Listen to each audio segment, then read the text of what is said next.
Hello, good morning, good afternoon, good evening, everybody, depending on where it is you are. Hello, I'm Hazel. I'm back. You should, in theory, be able to hear me. I haven't done this in a couple of days, which means that I have forgotten how. Used for glue. Thanks for the 7-month resub. That's a terribly depressing name that I find really funny. Hey, Hazel, how's it going? Sup, Superman? We are able to hear you, yes? Excellent. Fantastic. That's like 2 steps over some streams, so. How did recovery go from second shot? How is fully vaccinated feeling? So I got my second dose. What was it? Monday morning. I'm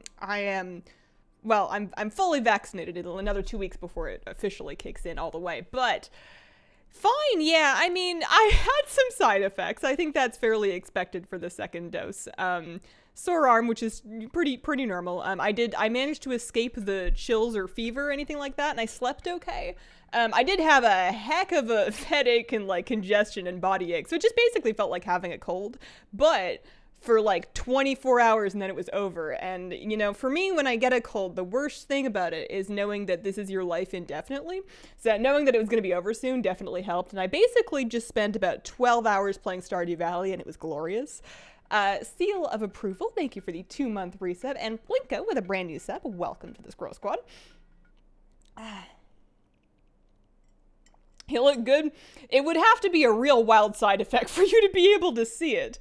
Yeah, no, I'm chilling now. I'm over 24 hours out now, and I am in good shape. I'm so happy to have that done and off my list. I feel excited about the future. I am logged into my priest presently, but that's not what I'm doing, I promise. I do want to show you where I ended up at. Also, I have a cat here just in case anybody wanted to say hi to the cat.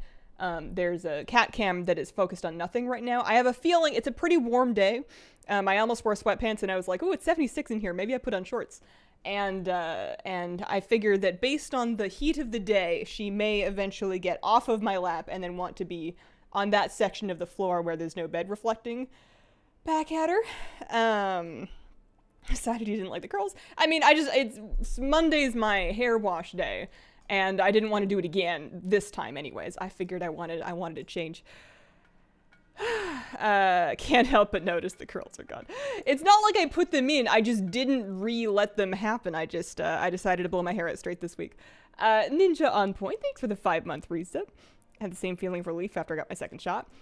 Yeah, it's good things to come, hopefully. So on this character, speaking of good things to come, I got enough anima over my days off. I did my dailies on Monday. I didn't do them Tuesday. I actually didn't get on at all yesterday. I wasn't quite feeling up to it, but I got enough, and I am officially fully loaded, fully unlocked. I have my rank 5 researched. It is done. I could technically go spend my whole day suffering.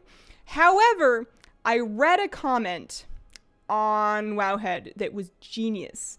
And what it said was something along the lines of, copy your character to the PTR and then practice Path of Ascension fights on the PTR using your medallions, but on the PTR, so you're not spending your actual ones.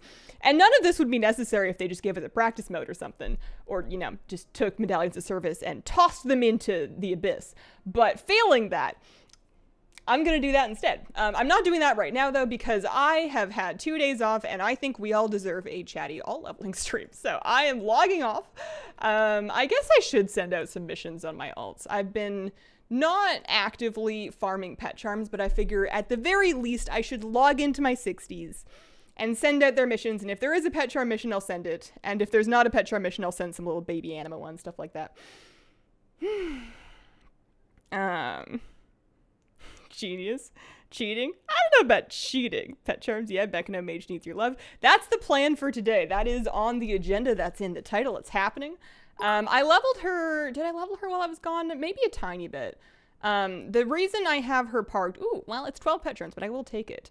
The reason I have her parked in Draenor is that it's a great place to have an alt that you're kind of passively leveling, because every now and then there will be a mission on the Draenor mission table board that awards not follower experience, but character experience. You'll know because it's like a purple background and not the green background, and there will be 2 of them.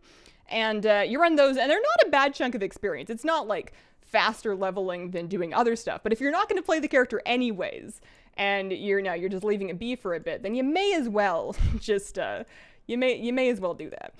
Super Met, thanks for the bits. Chatty stream hype, missed you bunches. Up to 14k pet charms. Oh, you are going to be so set, so prepared, so ready to go. Okay, so those are happening, and then I have one more character, although this 60 is less advanced in her mission table, and her missions, generally speaking, suck, but it's worth a try.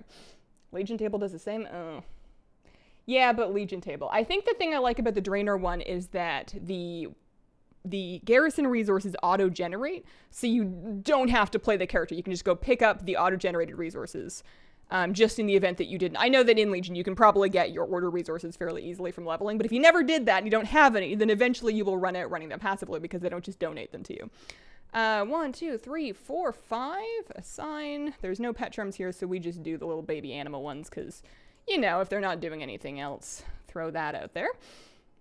You have to do it twice if you do it on PTR, depending on how fun it is to do again after you beat it once. My thinking is that I'm probably going to have to pull each of these fights 12 to 25 times to practice to get better. And if I pull them 25 times, if I pull Humility Calistine 25 times and I beat her on time 26, that's fine. I'll do it again. You know, even if it takes another couple tries. Just having had that practice done without having to spend all those medallions is 100% worth it, especially if you're going to be using charms and stuff. Drippy Boy with a tip. Oh, I saw the message. I should have been faster to read it. I got to tab back over to grab it now. Hang on just 1 second. Also, Ryan with some bits. Hair looks glorious today. Thanks, Bexta. Let me pull up that donation message. I think it was 420. Shout out to No Skill Lightbringer for cutting edge this week. Grats, guys. All right, and then I told myself I'd focus on one character, but here I am with 6 tunes leveling when I get bored.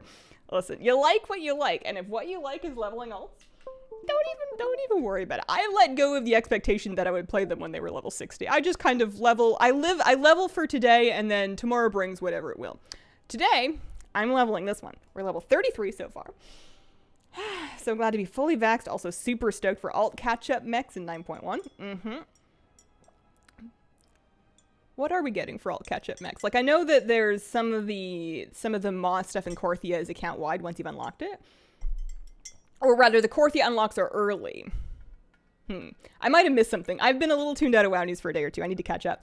Jelmore, thank you for the 2-month resub. Cheers for the hype train. Using the bits for the hype train. Hi, Hazel. Have you tried Lock in Shadowlands? Not extensively, no. When was the last time I tried Lock? I had a Warlock phase semi-recently. I think I had a Warlock phase at the end of BFA because I was trying to figure out... Yeah, at the time I was trying to switch off a Shadow Priest and then I didn't do it. So yeah, I just finished one of those missions, the experience ones. There is not another one up, so I'm just not going to worry about these ones. However, that is all right. Oh, Renown catch-up. Oh, okay, gotcha. I'm hearing USB connection sounds. That is normal and to be expected. I have not disabled them yet. If I have to tab back into my streaming PC to run an ad or to check a donation message, I'll have to do that. I haven't sorted that one out yet. And I probably won't for at least 14 to 22 weeks given my own track record. Soul Ash 2. Oh, yeah, you can mail the Soul Ash. I remember that. I saw that one. Oh, leveling is so fun. It's just like, it's so much simpler. The problem with the main is that at endgame, by necessity, because, you know, we want to have content to do, we don't want to be bored, we don't want to pull a wad and run out of content, there's like a lot of different things to do at endgame. So you log on and you're level 6 and you're like, well, do I want Renown, or do I want Anima, or do I want Pet Charms? Do I do LFR? Do I do dungeons? Do I PvP? Do I look for treasures? How do I look for treasures? Am I in the right covenant? There's just like so many different decisions that you could make. And it can be very overwhelming, and it can be natural, I think, to yearn for a character with a simpler life where your clear primary objective is the next level. You got one bar at the top of your screen, you're filling that one out, everything that you want to do contributes towards that bar. It is a very clear progression path, and that's appealing. It gets, I think necessarily at endgame, it gets kind of convoluted because not everybody plays all of the games, so you end up having a whole bunch of different parallel progression paths, and most people are not expected to engage with all of them, but even having an option there that you have no plans to engage with is still like a little extra, like, you know, psychic confusion going on. So it's nice sometimes to play a character where the goals are straightforward and you can delude yourself into thinking you're going to do really good damage on it when you hit level 60.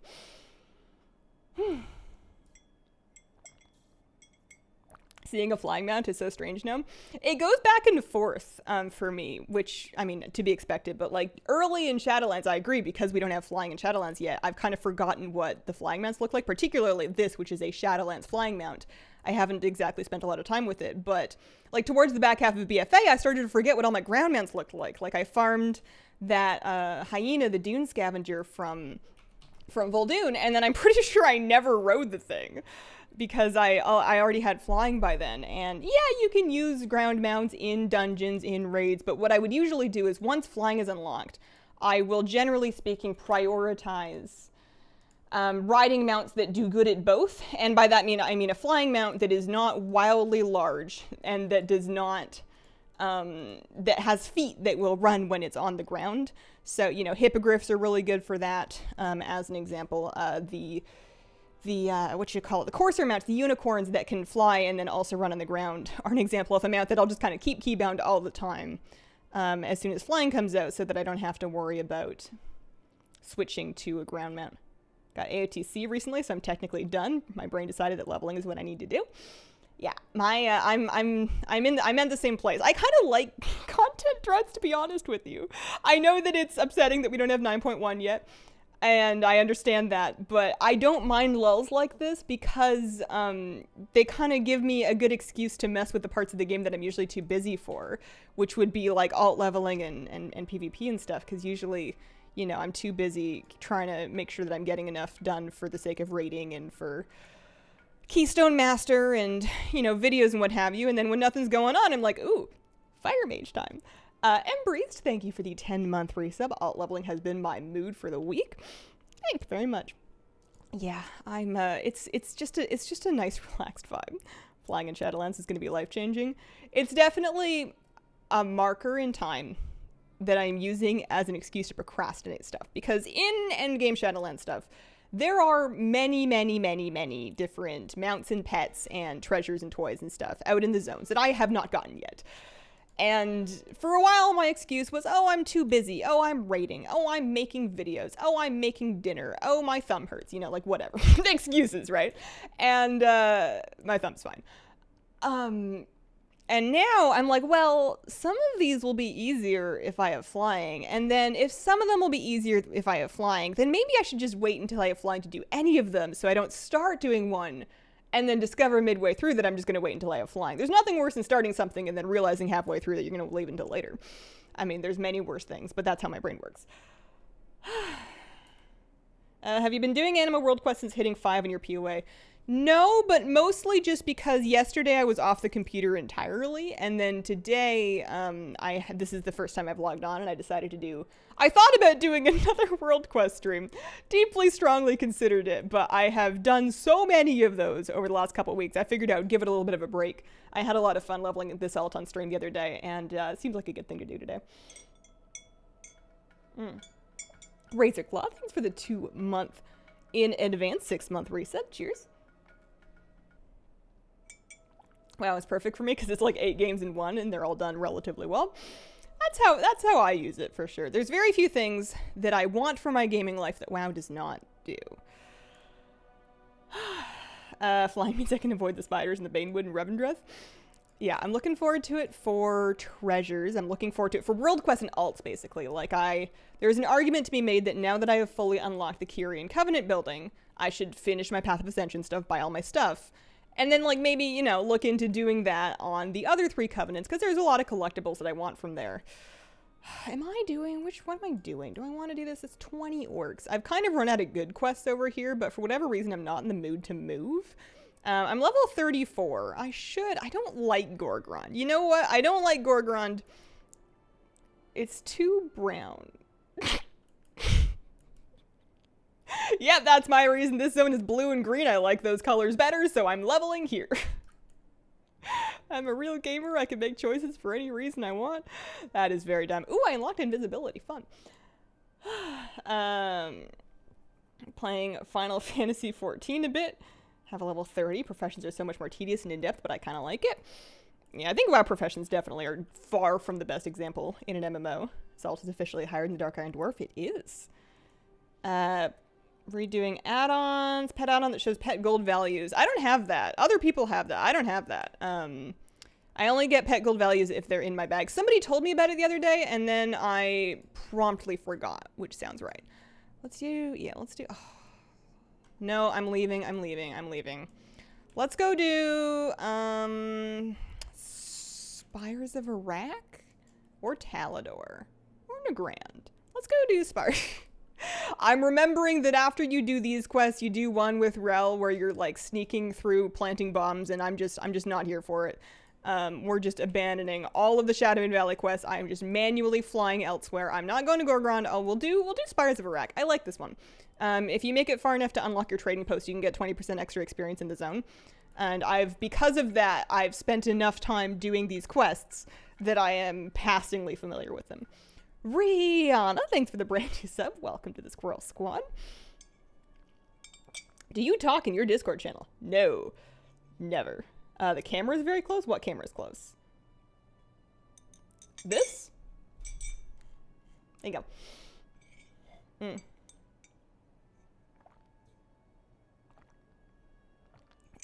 Do you think it's a good idea to wait on 9.1 before chasing item progression? I'm 210. I haven't found a weapon upgrade in over a month. Yeah, at this point, I would just chill. It would be a real shame to put in a bunch of work to get your 220 weapon now when there's going to be better in 9.1. If you're still having fun, doing content, then that's fine. Mythic Plus might skew a little better than Raid, just because with Valor, you're going to be able to get a piece. If maybe you can get a lower item level weapon from Mythic Plus and then upgrade it with Valor to 220. I mean, that's a lot of Valor, but if you have nothing else to spend it on, then maybe. It's not like the item level jumps in 9.1 are that huge, but there is going to be a new tier. I wouldn't worry about it too much. Having a better weapon now will help you get an even better later. Hey there, hope you're doing all right. Hello, I'm doing pretty good. How are you? I am sweaty. I have my cat on my lap though, so I can't really adjust a whole lot. Part of it is that I'm insisting on drinking a cup of hot black tea. But, the heart wants what it wants. Also, I have a cat on my lap, so I can't get up, and also she's quite warm. So, I didn't actually mean to come out here, but I was subconsciously drawn to the quest marker. I may as well go fight Vishar. Can I fight Vishar? I must be able to. Yeah, I'm pretty sure I've done this in characters that haven't played Draenor. Go fight Vishar before I head on up, because that's where the quest actually started, is up there. Shadows of Zacchaeus. Mostly here to lurk. Figured I'd say hello. Mage is my main. Enjoy it. This is all fairly new to me. I'm almost surprised at how long it took me to start prop. You know what? I'm just gonna, well, Daisy. Let's throw her in this spot. How long it took me to give Mage like a proper, or at least Fire Mage a proper shot. Let's do battle. I just get stuck in my ways. I'll level almost anything as null, but I don't usually. It's very rare that I end up sticking with something terribly long. Janssen sips coffee. Morning, squirrel. Sup, Lux? How you doing? This is not my main character, no. The goal with this one is that it's a DPS alt, in that my main is a healer. I am a Holy Priest main. And on that character, I have like kind of a shadow setup. I use it for world questing. I got myself a legendary, so I guess I could take it through a Mythic Plus if I had to. But for the first time in a long time, I don't really have like a strong DPS character setup, just in case I was needed to, I don't know, come help with something. Or maybe if there's an alt raid and they don't need me to heal and I want to carry some DPS or just play a DPS. I don't really have anything like that set up right now. So in theory, I am leveling an alt class with the intent of setting it up for PvE DPS and trying to get good at it as a project. In practice, I'm going to get this to level 60, spend about a week on it, and get distracted, and then move on, especially if 9.1 comes out. I will warn you, when 9.1 comes out, this is getting left in the dust, and I will not return to it until I am once again caught up on stuff to do, which will take a while. But for now, I'm deluding myself into thinking that I have enough time to get this to 60, get it geared up, learn how to play Fire Mage, and have a nice time. So that's where I'm at in my head right now. But Fire seemed like fun because of it just seems very different than anything that I've played before, but it also feels a little more dynamic and a little less formulaic than some DPS specs. Doing good. I got woken up by my neighbor mowing his lawn at 7:30 a.m. on a Thursday. I had to get up anyway, so you do you, but why? That is a neighbor that is both motivated and has very little regard for his for his neighbors' sleep. It happened to the Dark Iron Dwarf mate. She's still on the loading screen. I just decided I would rather be a Mechanome. Got my 3rd level 60 today. Congratulations. Playing with others and healer scares me. Do you think 9-1 will be worth coming back for? It depends on why you left. I'm excited about it. The raid looks awesome. The dungeon, I mean, I haven't played it yet. I want to test the dungeon. Dungeon should be good stuff. I'm excited about the Torghast updates. But I'm also excited about everything, so I'm always a terrible person to answer that question.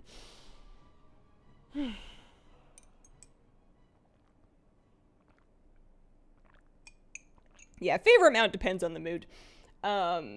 Superman's right, Snapback is up there because of how unique it is. It's combined with how hard it was to get. I tend to value mounts that I had to work a little harder for, so mounts that like took a long time to drop for me, or mounts that were tied to really difficult achievements tend to sit a little higher in my personal esteem. When you get to 60, I would suggest watching YouTube videos by both Preheat and Preheat. I can't look at either of the names seriously after the whole drama of it last year, whenever that was. Like, I get the theory of it. The whole thing is just so funny to me. Like, petty, but funny. I find petty very funny. One of them wrote the Wowhead Fire Mage guide. I'm not really a video guide person, which I know is a weird thing to say from somebody that makes video guides. I'm not really a video guide person. Like, unless there is something that is better explained in video, I process stuff better if I can read it. Especially because in videos, I get very distracted by observing everything that went into the video because it's all very fascinating to me. So like, you know, in any given video, there's a lot of choices that's been made about what's being shown on the screen. What's the sound design like? You know, what's the script like? What's the accent? There's like a lot going on, and I get very distracted enjoying the ambiance when I'm not learning. Whereas if I just have like a guide that is organized in a text document that I can jump around like a Wowhead page, that works better for me.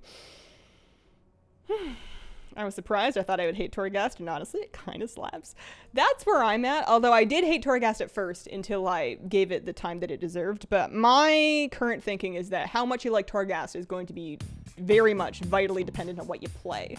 Emirates, thanks for the tip. Will we be able to skip Torghast twisting in 9-1 for only new level characters? Hang on. Let me tab it and grab the rest of that. And also, I don't know that I'm going to know. Let me see. Will we be able to skip the Torghast Twisted Quarters quest in 9-1 for only new level 60s or existing 60s who didn't finish it? Oh, I don't know. I know that new 60s get to skip it. I don't know if you're partly through it, if that skip is going to be available to you. It's possible that the skip dialogue only shows up at the beginning of each quest of the quest line, but I don't know. The best chance for you to find out if it's very important would be to copy the character in question over to the PTR and then go poke around Oribos and see if there's anything available to you. And then if not, that's your best chance of having an answer. And USB sounds real quick.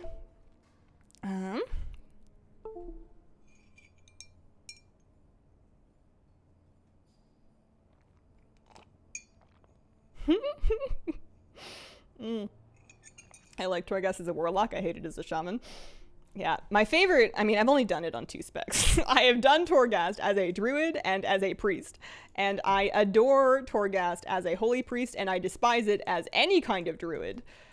Just because the root spec doesn't really inspire feelings in me that are good. And then most of the rest of doing good damage on a druid seems to be largely about shifting, you know, gain bonuses after you change forms. And when I play a druid, I like to pick a form and then stick with it, you know? Thanks for the 4-month resub, Emirates. Let's see. I wanna read chat, and I also want to do my best at keeping hot streak whenever possible anyway. Sometimes stuff's on cooldown. I can now cast Fire Blast while casting, which is good. Although I only have 1 charge of it still. I think I get another charge of it relatively soon. Love Torghast, but Lord Skuldus can kiss my booty. Run to the end and convoke. See, this assumes something that a lot of people seem to assume about druids, which is that all of them are Night Fae. My druid's not a Night Fae. My druid's a Necrolord for PvP. I promise it's best for a particular application. I do feel very much like a black sheep, though. There are not that many druids hanging around the Seat of the Primus. There's a few. Sometimes on my main, I like hanging out around Elysian Hold, which is my main Covenant Hall, and I look around the other classes that are there, and sure, some of them may be there while they're leveling, but you know, if somebody's level 60 and they're in Elysian Hold, I am assuming that they have chosen Kyrian as their Covenant. So I like to look around to try to figure out who is Kyrian the best Covenant for based on class representation, and then how many people appear to be playing it anyways, despite the fact that their class does not have a spec for which Kyrian is recommended. And I feel like, for Kyrian in particular, maybe this is also true for other Covenants, but you get a surprising amount of people just, you know, every day eyeballing the ratios in Elysian Hold. You get a surprising number of people that are there just because presumably they either like the ability or they like the wings, when it's not necessarily recommended, or maybe it's recommended for PvP, like the Druid Necrolord thing. Like, I haven't gone and looked at all the PvP recommendations for sure. Even if your Druid isn't a Night Fae, she's still a Night Fae. What if I don't want to be? Tried doing Torghast for the first time as a Druid yesterday. It did not go well. I joined a group. That didn't go well either. Oh no. I ended up doing my most recent Druid Torghast in a group. I don't know if it's still up. It's probably not. But when I did it last week, the Dead Soul Chorus event was up. So what I did is I just picked the Dead Soul Chorus talent. So I was the vehicle. And then that solved my problem, because then I didn't have to use any Druid buttons, because I didn't have to use Druid buttons. Can confirm, chose Kyrian only because of the wings. The wings are worth it, man. The wings, in the way I see it, somebody that is playing with a suboptimal Covenant, you can look at it two ways. You can look at it as, this person is probably new or underinformed or bad. Or they're probably so good that they know that they don't even need to care about the specifics, and they will kick your butt anyways. And that they are committed to their aesthetic, and that, you know, they're so good that it's a challenge mode. It's a voluntary handicap on your character, because you don't even need to play the optimum Covenant to kick butt, you know what I mean? Just want to vamp you, lady. Oh, I need to think a little bit. I need to be mildly careful. Not massively careful, just a little bit. And that one, and then we wait for this one. I think I did the napkin math and discovered that while leveling at my current amounts, Flame Strike, 3 targets or more. I was just, you know, based on the flat damage of a Pyro or a Flame Strike. It may change at endgame, I don't know. But for now, that's what I'm looking at. Ryan, thanks for the bits. Subbed yesterday, just realized it's not showing a sharing option. 22 months, thanks for the 22-month resub. Thanks for the great content as always. Couldn't believe Night Fae didn't get Fairy Wings. A little strange. I wonder if it's because if Night Fae got Fairy Wings, then like half of the Covenants have wings. More if you consider the wings that the Clothy Venthyr get on their set. Why don't you just, you know, at that point just give everybody wings. You can, I mean, I guess Necrolords have bone wings, don't they?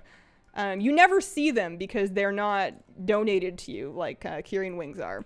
But I don't know if I've ever seen anybody running around with a Necrolord bone wings, actually. I don't know if I've ever noticed that. Kalea, thanks for the 6-month resub. Mages are the best. Oh yeah, the shop transmog. I'm thinking the fairy wings that you get during the world quest, or that you get, that your perky pug gets. With that toy that you get from dirty glinting objects. You know what? Combust.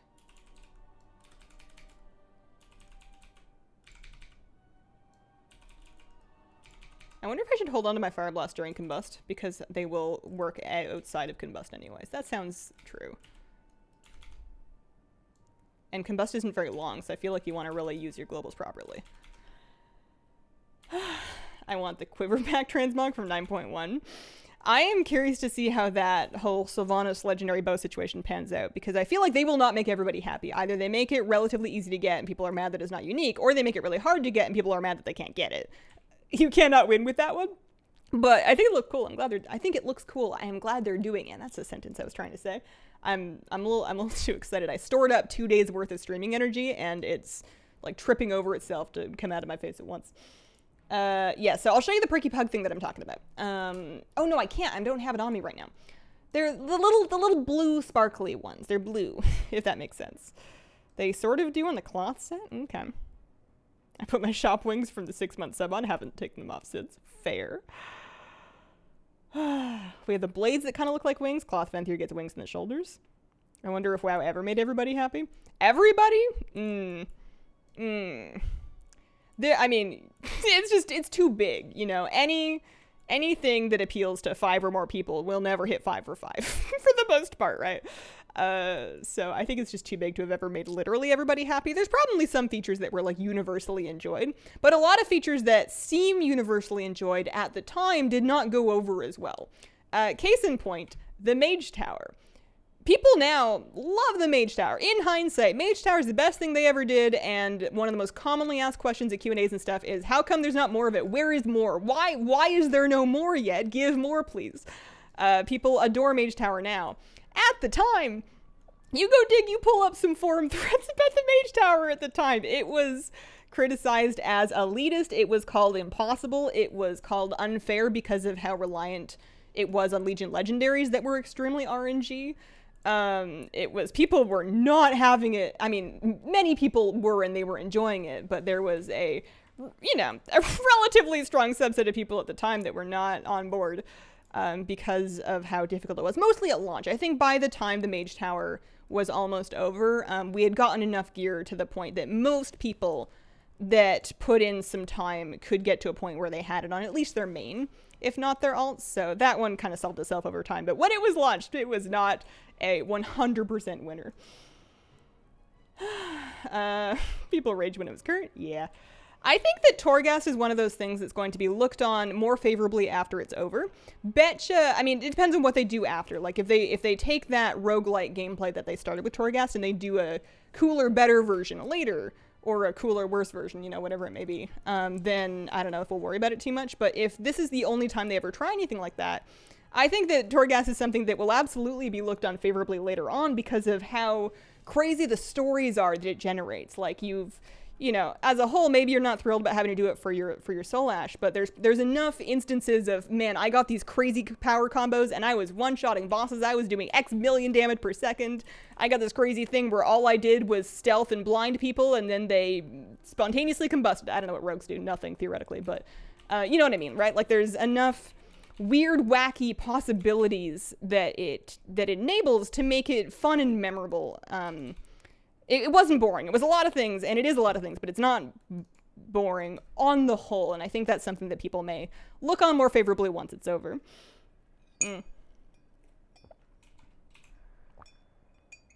What do you think about TBC return?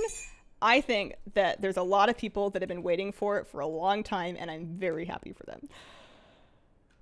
9 out of 10 dentists is a thing. I'm sure it can also apply to WoW players. There has to be some legal logic behind 9 out of 10 dentists. I'm just imagining that one really cranky dentist that they like keep asking and they can't figure out why people keep coming back to ask when they always say no. I'm with Ian when it's about old Torghast. I mean, did he say get good about Torghast? I generally get kind of a kick whenever Ian tells us to get good at anything, just because it's so funny to me to hear an official person say that.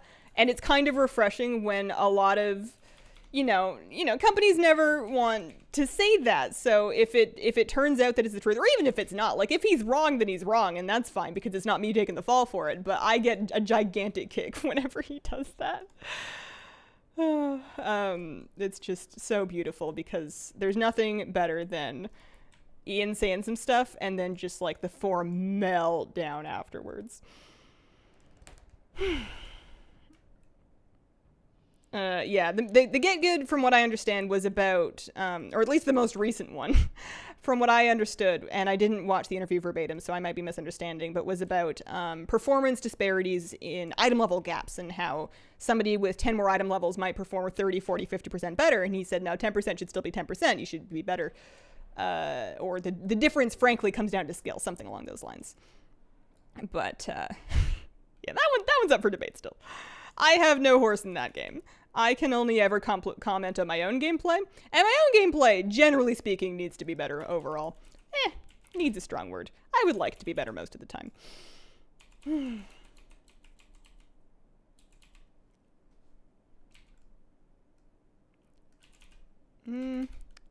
wonder how much of that is public opinion changing and how much of it is a statute of limitations on being allowed to be positive without being jumped by a mouth-breathing mob.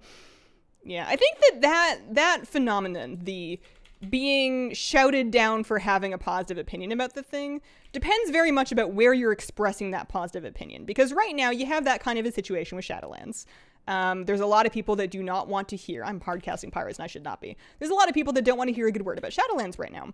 But I think that if you said something on the forums in a discussion where people are already, having a nice time dunking on it, then yeah, you're going to get shouted down. And in certain spaces, it's more acceptable than others. But like in private guild discords and in certain streams, like I don't feel like I've ever been particularly harassed for saying nice things. There are people that don't believe me, but that's not harassment. That's just people that don't believe me. I've never felt that I had to change my take on WoW to suit the audience. I have felt that it is financially profitable to skew the take a little bit in thumbnails and titles for the sake of people clicking on the video so you can buy groceries. That's a thing. But the actual take itself, I've never felt like, oh man, if I don't say that WoW is about to die, I'm gonna lose relevance. Like, I've never felt that. Iconic, thanks for the brand new sub. Welcome to the Squirrel Squad. I've never not had fun with the WoW patch or expansion. Clickbait makes money. It's one of the ways to do it. It's certainly not the only way. And I think that it's eased up a little bit, but it's also misconstrued. It's not that negative takes necessarily get more clicks, although that is where we end up. Sensational takes get more clicks, and it's much easier to have a sensational headline if it's negative, something that is positive needs to be, it's boring, right? Like, I'm probably not going to click on an article that says, this hike to the river is a nice day out and a lovely spot for a picnic. But if the article says, surprise bear battled an alligator and lost on this nice hike to a river, that's a little more interesting and I have questions. If your content does not raise any questions or provoke any feeling, then nobody has a reason to click on it. And negativity is just an easy way to get there. It's not the only way to get there. But it's an easy one. Killian Hunt, thanks for the 4-month reset.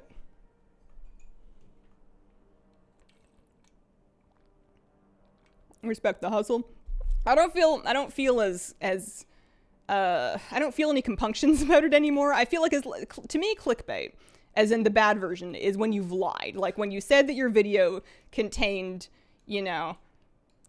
nuclear codes and then it didn't, or that's a bad example. But you said your video was going to do something and then it's just blatantly not doing that thing. But if your video is about a topic and, and then the title has the topic in it, that's to me fair game. And I think that it's also fairly standard practice, so I don't worry about it too much anymore. You would totally click the picnic article. If I was looking for a picnic in that area, maybe. Surprise bear band name called it. Alligator versus a bear, easy win for the bear. I actually I haven't put a lot of thought into it. I'm thinking that the bear is going to be, it depends on where they're fighting. I bet you if they're fighting in like a river, and if the alligator can get it twisted underwater, well, bears can swim. Alligators are really tough, but bears are really strong. I don't know. I've never fought either. Hopefully I never have to. If I can live my entire natural lifespan and never engage in personal combat with an alligator or a bear, or just a big cat, throwing that one in there too. If I can avoid any apex predators, is an alligator an apex predator? If I can avoid anything that can potentially eat me, no, that does include bugs though. While alive. Anyways, I need 5 more of these bats. Is this how the stream derailed and who would win between an alligator and a bear? Yeah, I'm the wrong person to answer this. I have never fully memorized the difference between an alligator and a crocodile. I understand there is a difference. I have learned the difference easily 5+ times. I have never remembered it because not once has it been relevant to me. Bugs have the best matchup against humans. I'm not ready for that future. I don't want to get outnumbered. I am outnumbered. I don't want to be overwhelmed and lose that way, I need a couple more of these guys.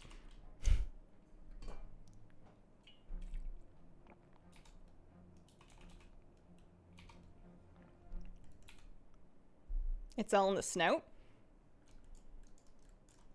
I know the difference between seals. Well, not the only difference, but I know that you can tell a seal from a sea lion because a sea lion has ears. It has external ears. And a seal does not have external ears. I learned that at the aquarium. I was like 24 at the time. But I'm still sitting on the ground, you know, like watching the presentation, like, oh, ears. The only reason I remember is I later purchased a plushie of a sea lion, and it had a little card on it that was like, you can tell it's a sea lion because it has ears. And I'm like, you're right, I learned that at the presentation today. And then I slept with it for like 3 years because it was like a nice shape. It was like tube shaped, so it was like a good plushie to like shove under your arm to keep your elbows from rubbing on stuff. You know?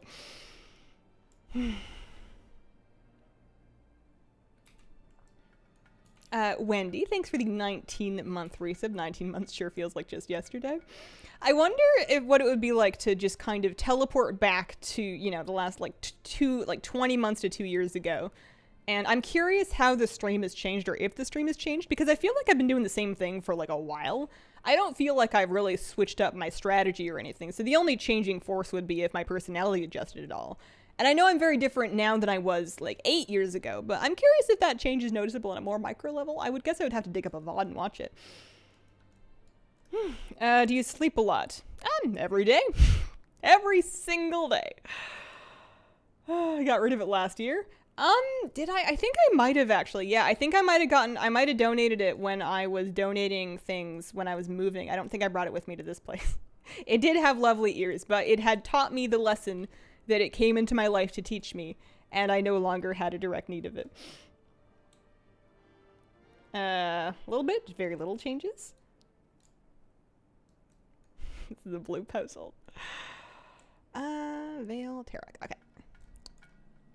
Asteria, thanks for the 2-month resub. Love the Scroll Squad. They are the absolute best. For a moment, I almost finished reading the numbers in your name as your month, and I'm like, man, 629 is like a really long sub. I got the Heavenly Onyx Cloud Serpent. You're done. You have won. Congratulations, you are finished.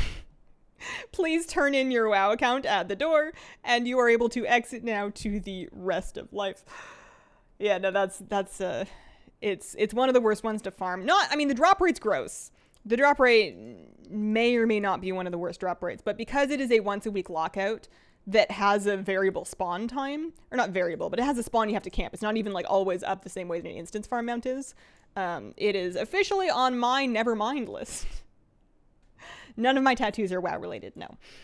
I like WoW very much, and a large amount of my life centers around WoW, and most of my wardrobe centers around WoW, and I felt like it was a nice boundary for me to have to not include this company that I don't work for's intellectual property on my body. WoW tattoos are cool, and I like a lot of the ones that I see people have, but I sometimes, just with my circumstances, can feel WoW slowly enveloping my life like a gigantic amorphous blob, and I need just like a couple little things to keep that are just for me as a person outside of World of Warcraft. Also, so that, you know, if 10 years from now WoW does something that I really am not about anymore, I don't know what they would do, but, you know, having other people's ideas and property on your body, aside from just yours and your artist's, is risky, because if your opinion of or that person's standing changes, you know, you may not feel the same about the tattoo later on. I am heading down this way. What if people come here precisely because your format and content didn't change super much? Possible. I think that I don't feel like I need this stream to change much from what it is, mostly because I'm happy with what this stream is. I don't really need it to be anything else. I feel like it's fulfilling its brief. It's also sustainably working for me, which was a big if. I wasn't sure when I started the schedule if I'd be able to keep it up, and I think that it is doing what it needs to, and I don't think it needs anything massively different to at least maintain what it is. I don't think I need my stream to get bigger. If it does get bigger, I'm not going to be mad about it. But if my stream stays at or around this level, and around is a pretty loose thing. It could drop by like half and I'd still be probably fine. then that's, I think, fine by me. I think that if I'm going to iterate and really try to improve or work on production values or like new concepts and formats, then YouTube is the right place for that, because you can do it in a video and then you can try a different thing in another video. But this is like kind of a nice comfy routine. The brewery gives you the experience buff. That's what I want. I don't know if it actually stacks with all the current stuff. Do your tattoos have a general theme? They are all nature-based. They are all nature-based. I have largely plants with a couple of birds, and my plans for the future include more plants and birds. Actually, I might be capped on birds. I might have enough birds, but more plants, and then like maybe a fish or something. You know, potentially like mountains, but for the most part, like landscapey nature stuff, because I don't know. I like getting stuff that reminds me of the places I've lived. So I have a lot of things that are tied to memories of places that I have lived. So this sleeve that has like the red-winged blackbirds, and it's got it's got a heron on the back of it. There was like a wetland area that I would walk around here. And generally speaking, you can find a lot of these species in wetlands in the Pacific Northwest, and I'm very much a Pacific Northwest kind of lady. Consistency isn't a negative thing. No, especially not in streams. It's just, I used to really assume that you must never be finished improving. And that's true in general in life. Like, it's good to be always lifelong learning, etc. And in videos in particular, I think that there's always room to at least iterate, if not improve. But there's also a concept of this is working and it's good enough. So I'm going to redirect that improvement energy to other areas of my life that need it more direly. I have a list of stream improvement tasks that include things like animating some new GIF alerts, new emotes, new sub badges, stuff like that. And it would be nice to get around to some of these things. Merch is another one. New merch would be good. But they're not so pressingly important that they need to take precedence over some other stuff that's more pressing. I've used the same sound 3 times in a sentence. I'm getting fired from writer school. What's going on here? What do you want? Do you want to take me to the Pinch Whistle Gear Works? There are all kinds of things. These group quests are hard, or at least they were last time I tried them. I wonder if the scaling has made it any different. I have died to Venom Barb and Kehoe, particularly this guy, more times than I can count. Nature doesn't go out of style too? That's what I'm thinking. Not a big comic reader, no. I went through a phase where I thought I was going to get into it. I had at one point a couple of collections, like those big book collections of the Walking Dead comics, and that was fine, but it's not something that I really revisit the same way that I revisit print novels. And by print novels, I mean regular novels that I read digitally. So print is the exact wrong word for that. What have you got going on in game today? I am leveling my Fire Mage DPS alt through Spires of Iraq as it happens. Do I have, I guess maybe it's not built yet. I don't know. Brian Finn's schematic scheme. Okay. Any favorite plants? I'm starting up a small porch garden with herbs and flowers.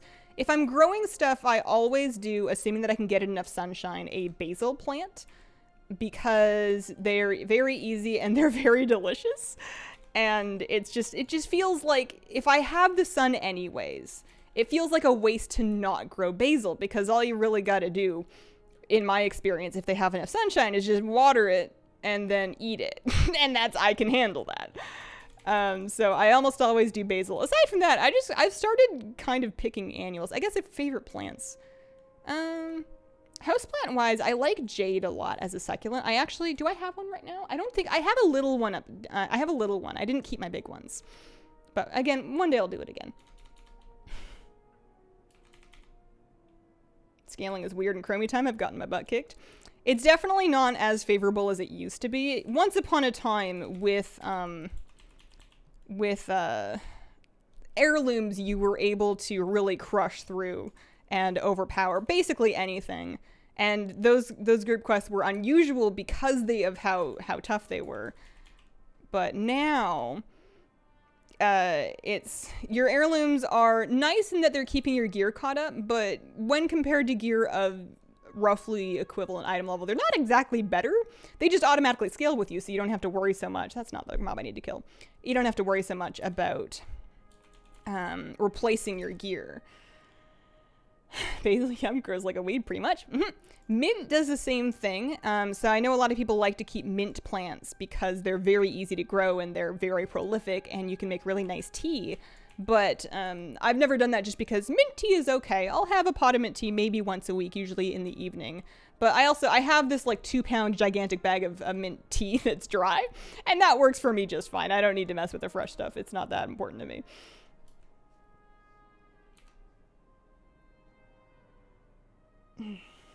Fresh basil is good. And I like making things with tomatoes and tomato sauce, and pretty much as just like a easy, this thing will not drop for me, as an easy choice. Anytime that I'm making anything tomato based, I'll just add basil to it. And some things that are not tomato based, but you know, if you're making pasta with tomato sauce, it is not that hard to tear up some fresh basil on top of it, and that's made your jarred sauce and box pasta feel a tiny bit fancier. It's still not amazing, but you know, it's food. That's my bar these days. Is it food? Good. Good job. There you go. That's another meal done. One for the books.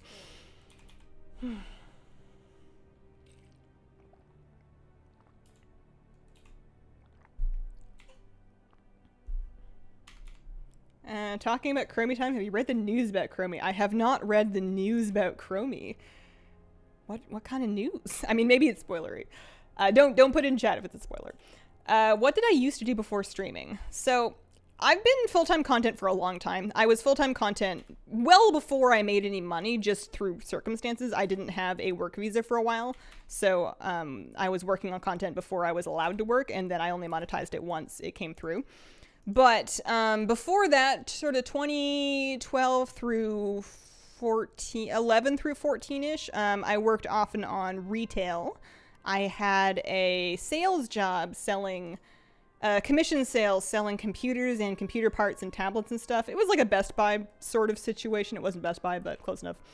And I had a part-time and then later full-time. Did I ever go full-time? I might not have ever gone full-time. No, I think I did it because I wanted benefits. No, they offered it and I turned it down. It was a long time ago, but I had a retail job. I had to approach people on a sales floor and then sell them things, which was not my favorite. I am level 35. Spoiler? Gotcha. Okay. I have not heard. I'm kind of regretting doing this world quest because, this quest, because as I remember, it's not great. This whole quest line is not awesome in terms of efficiency, but I'm already here and I have started. And one thing, oh dear, okay. One thing that I kind of like about leveling is that you can do it wrong and you'll still level. There's no...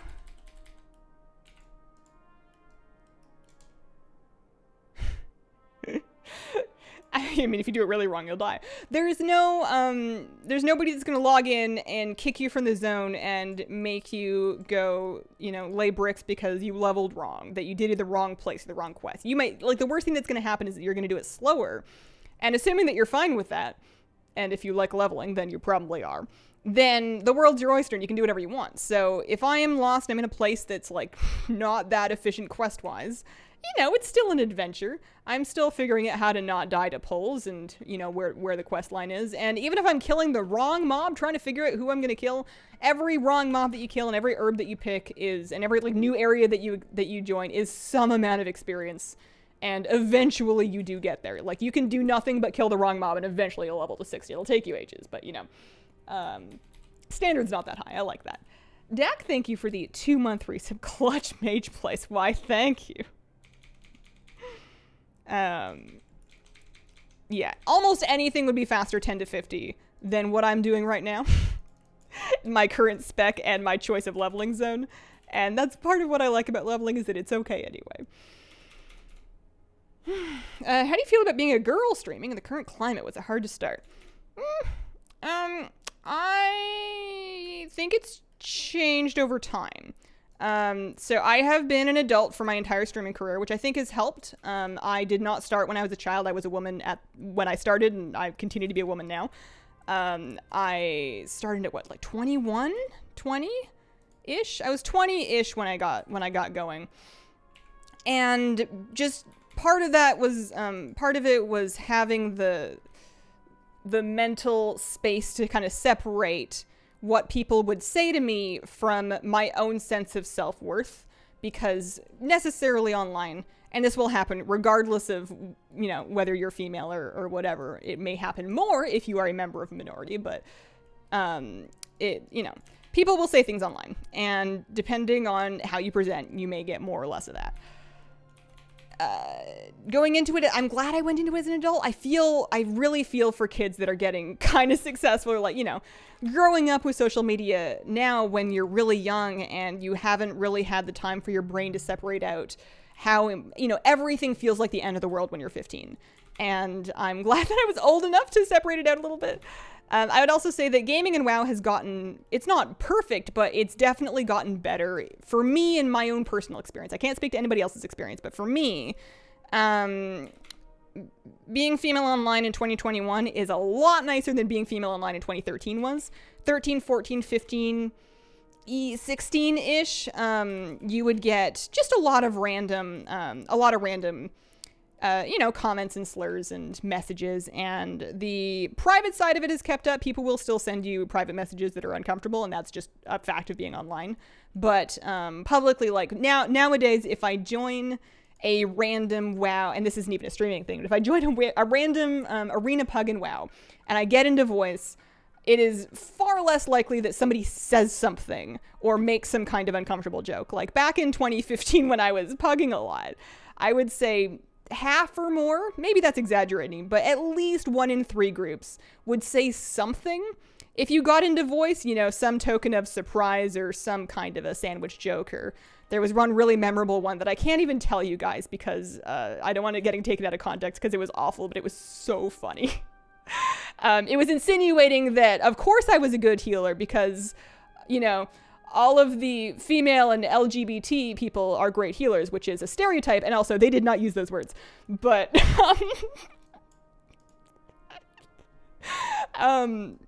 it's better now.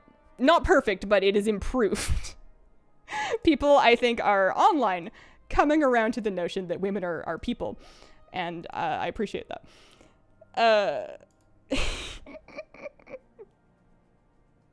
Trade chat will never get good, but I also feel the same.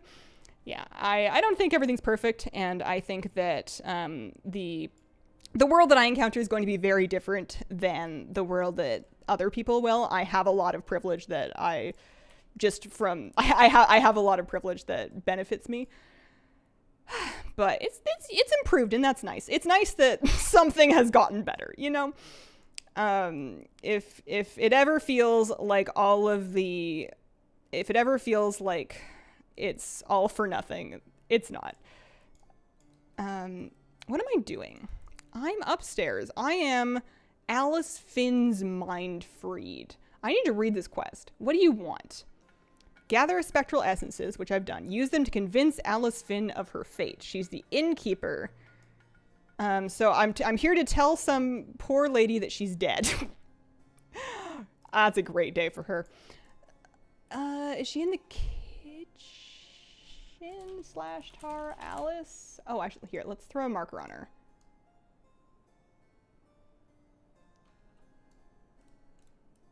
I can feel the irony of wondering if she's in the kitchen immediately after having this whole conversation about stereotypes in women. She's not there, so that's good. Jolly Bookworm, thank you for the 15-month resub.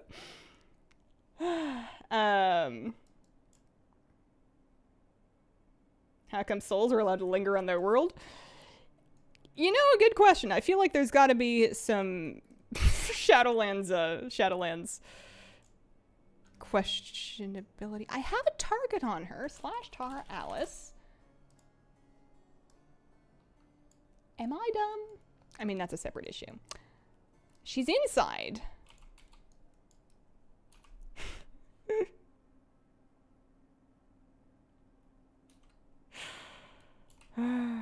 Oh no, I wasn't looking and they incorporated my pyroblast. This ghastly guard is a god. Yeah, Admiral Taylor was a good character. I felt like we'd been through a lot together. Memorably, the Vashir expedition. So, but you know, this is a bigger outro than a lot of characters get. And then oh, she's right here. She's in bed. Oh, how you doing? You're dead. How does that make you feel? Yep. You want to give me some money? Okay, so now we go to the basement. Gotcha. Okay. I don't know why I could not find her. I am almost 36. At 40, I get faster flying. I wonder if I can get there in the next hour. I've been on for an hour already. How has that happened? Okay. Let's hardcast this. And then this one, and then we combust.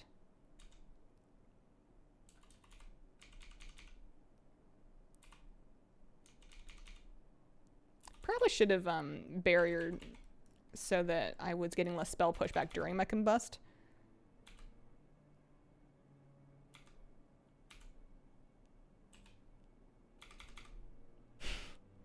Extorting the dead woman for shame. What do you mean? It's I was about to say it's a victimless crime, but she is clearly still upstairs. Is she going to need the 10 gold that she gave me anymore? Forgot the context for a second and thought, wait, no way you're 36. I am not 36. I am, how old am I? I'm 28. I'm going to be 29 in September. And then a year from that, my brain is already rounding up to 30. And I know I'm not 30 yet, but I think I just want to spend plenty of time trying, if not succeeding, to get mentally prepared for 30.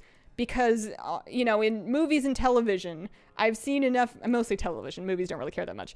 In television, I've seen enough portrayals, mostly from that one Friends episode, of people turning 30 and just absolutely having a breakdown, that I just want to spend some time acquainting myself with the concept. I think that 2021 30 does not, and maybe it's just because maybe it's just because I'm getting closer to it, but 30 now does not seem as drastic as it felt like it would be, you know, if you'd asked me like 15 years ago. And I wonder if that's because I'm closer or because 30-year-olds these days do not feel as grown up to me as the 30-year-olds that I remember of my youth. Like when I was a kid, 30, like that's my mom. My mom's 30. And my mom had me and my sister when she was fairly young. She was, I think, early 20s when she became a mom. But I never felt that she was, she always felt like the quintessential had it together adult to me. She would probably disagree, but she always felt like she was, you know, very much on top of it. She was very much the grown up. I mean, obviously she was my mom, but she is my mom. She's fine. So in my mind, whatever age my mom is, that has to be the age that by which I will surely get it together. 93 best year. I mean, I'm a 92 baby. 30 is the new 20. I think I have enough people in my social circle. I am one of the younger people of my friend group. I don't know if I'm the youngest, but I think most of my friends are in their early to mid, even late 30s now. And none of them seem drastically more or less grown up than me. Many of them have real jobs, and I'm still doing this, so you could say that. But aside from that, I feel like I am more or less as functional as most people, and that's mostly all I really wanted. Bryletha, thank you for the 7-month resub. Happy 7 months. Hope the weather is good there. It is glorious. It's so nice outside. On the 15th, 30 would be 17 years ago. Any advice for someone coming up at it? Although somebody recently asked me if I had any advice for younger me or for younger content creator me. And I was thinking about it and I was thinking that's really hard because there's plenty of points in my life where if I could go back in time 10 years or whatever and tell myself to either do more of a thing or be more consistent or work harder or whatever, and then have it stick, you know, it's easy to play the game of how much farther would you be along in your life if you only did things, you silly twit. That's an easy game to play, but I think that I've always done the best I could with the resources I had, resources including time and money, but also like emotional capital and mental well-being. And sometimes when I wasn't doing as much stuff, it's because I wasn't doing very good and I was trying my best, and telling that past version of myself to work harder would not have been particularly effective. So it's hard to say that, like, I feel like I've always tried at least, and while I haven't always succeeded. What am I doing? Oh, I'm doing great. Look at that. I need this mob for a quest. Even things that haven't gone very well, there's lessons to be learned from them, and I wouldn't be in a position to go back in time and give past me advice if I had not made all those mistakes in the first place. So I feel like it's going okay. I've managed to not get myself like blackmailed or murder anybody so far, and based on watching TV, those were big concerns of young me. Let me see. Mythune, thank you for the 2-month resub. Appreciate it. SK with a 13-month resub saying, I'm sick. I don't know if you mean that in a good way or a bad way. I hope in a good way, dude. We'll catch up soon. Daddy Meets with a 4-month resub. Biggest question for me is, would younger me listen to older me? Yeah. I think younger me would be impressed that older me was able to time travel. Aside from that, I don't know that advice is what she needed. I don't know if there's anything I could have told her that she would have listened to. Yeah. I asked my mom if she felt like an adult and had it together. She said no. That was a month or 2 ago. I would ask my mom that, but I don't want it to come off as insulting. Like, I don't think she has her stuff together, because I think she's doing great. But I don't want to imply otherwise. I've always scared that I would turned out a drastically different person if I changed the past. Yeah, that's true. What if I told past me to work harder, and then all of a sudden current me evaporates away, and then the new current me is like, I don't know, some like I'm trying to think of a direction that my life could have gone that would have been bad if I'd worked harder. I mean, there's working harder and then there's doing dumb things. You know, if I'd given myself that advice young enough, maybe I would have gotten caught up in like an MLM or something. Ugh. Ugh. Ugh. Younger me is likely to scream in my face for saying hello. I wouldn't want to meet the guy. I have a fair amount of sympathy for young me. She's struggling. She does not have it figured out, but she's trying, and she's pretty brave. She's afraid of everything, which means that anything she does is pretty brave, and she manages to do some things, which is nice.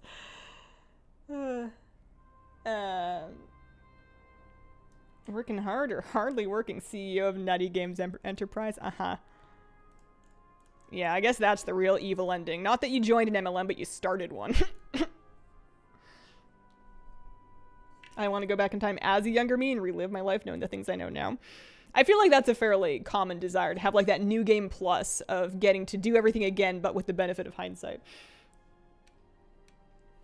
Younger me would want to use my computer and know if there's a Pokemon game on TV yet. Yo! Same.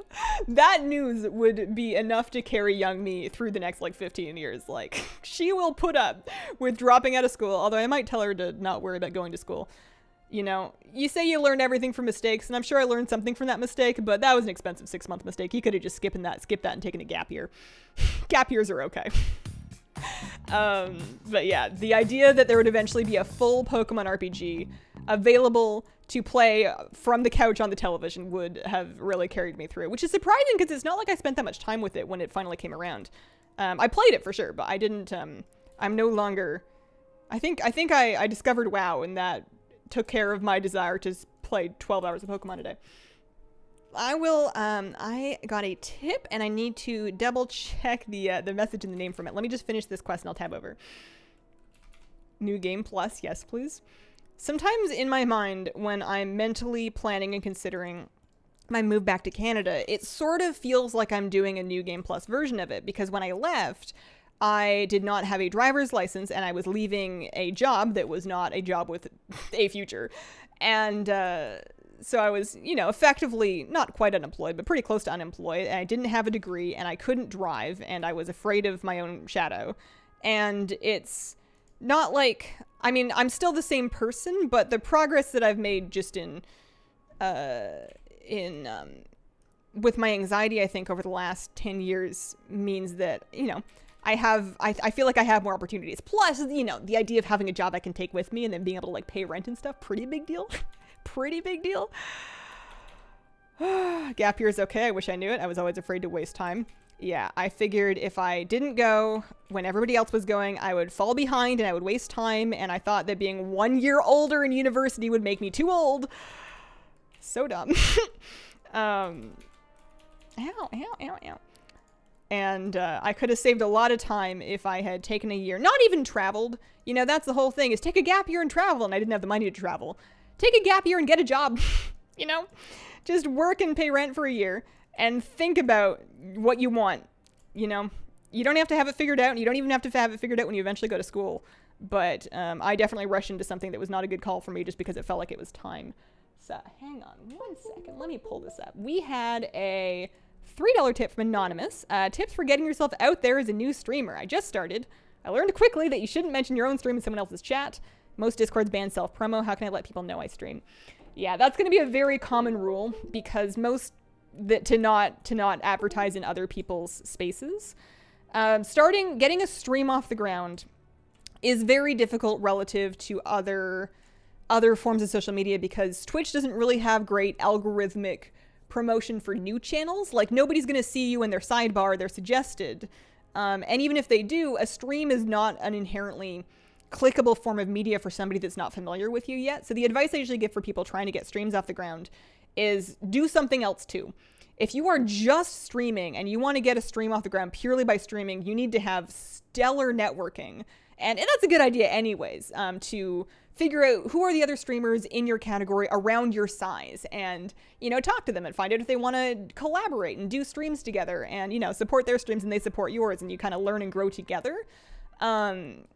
If you don't collaborate or network at all and you're just streaming, it's going to be next to impossible to get off the ground because nobody has a reason to care about you yet. So instead, if you keep your stream, but you're also doing whatever your draw is somewhere else, Twitter, Instagram, TikTok, YouTube, your street corner, anything, so that somebody has a reason for when they see your stream that's not the first time they heard your name, because the chances of somebody watching a stream of somebody that they absolutely don't know is going to be very low and it's going to be hard to grow that way. So starting somewhere else, I used YouTube, obviously. I don't think I started YouTube to start a stream. I've done them kind of concurrently.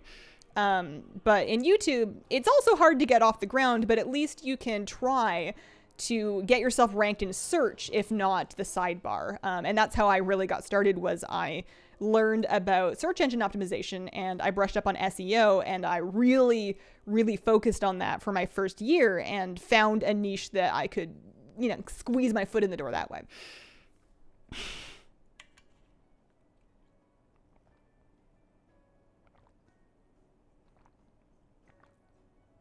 For example, I found your channel from your Blue Yeti video.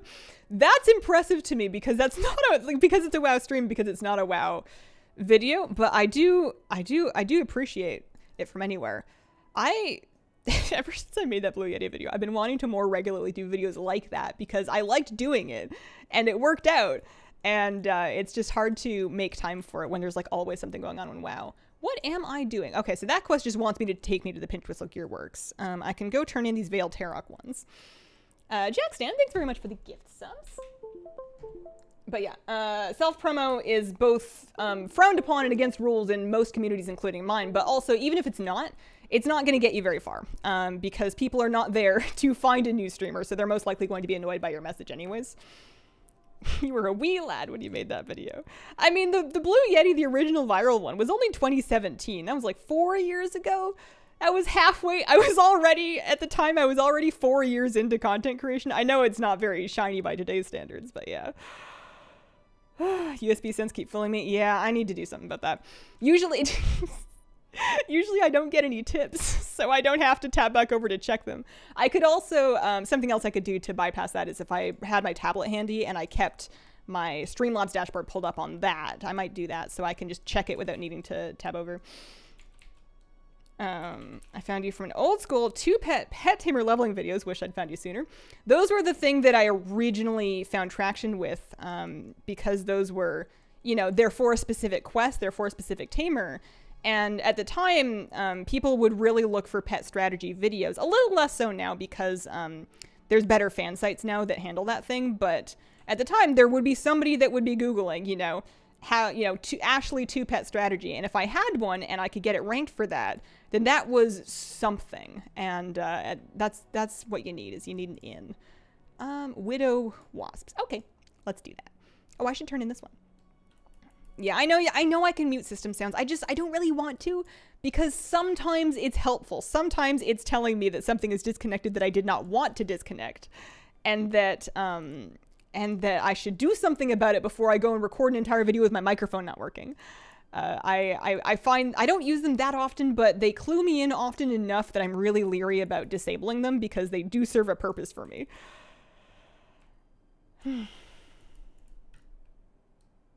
I found you because Mr. GM recommended me. Aw.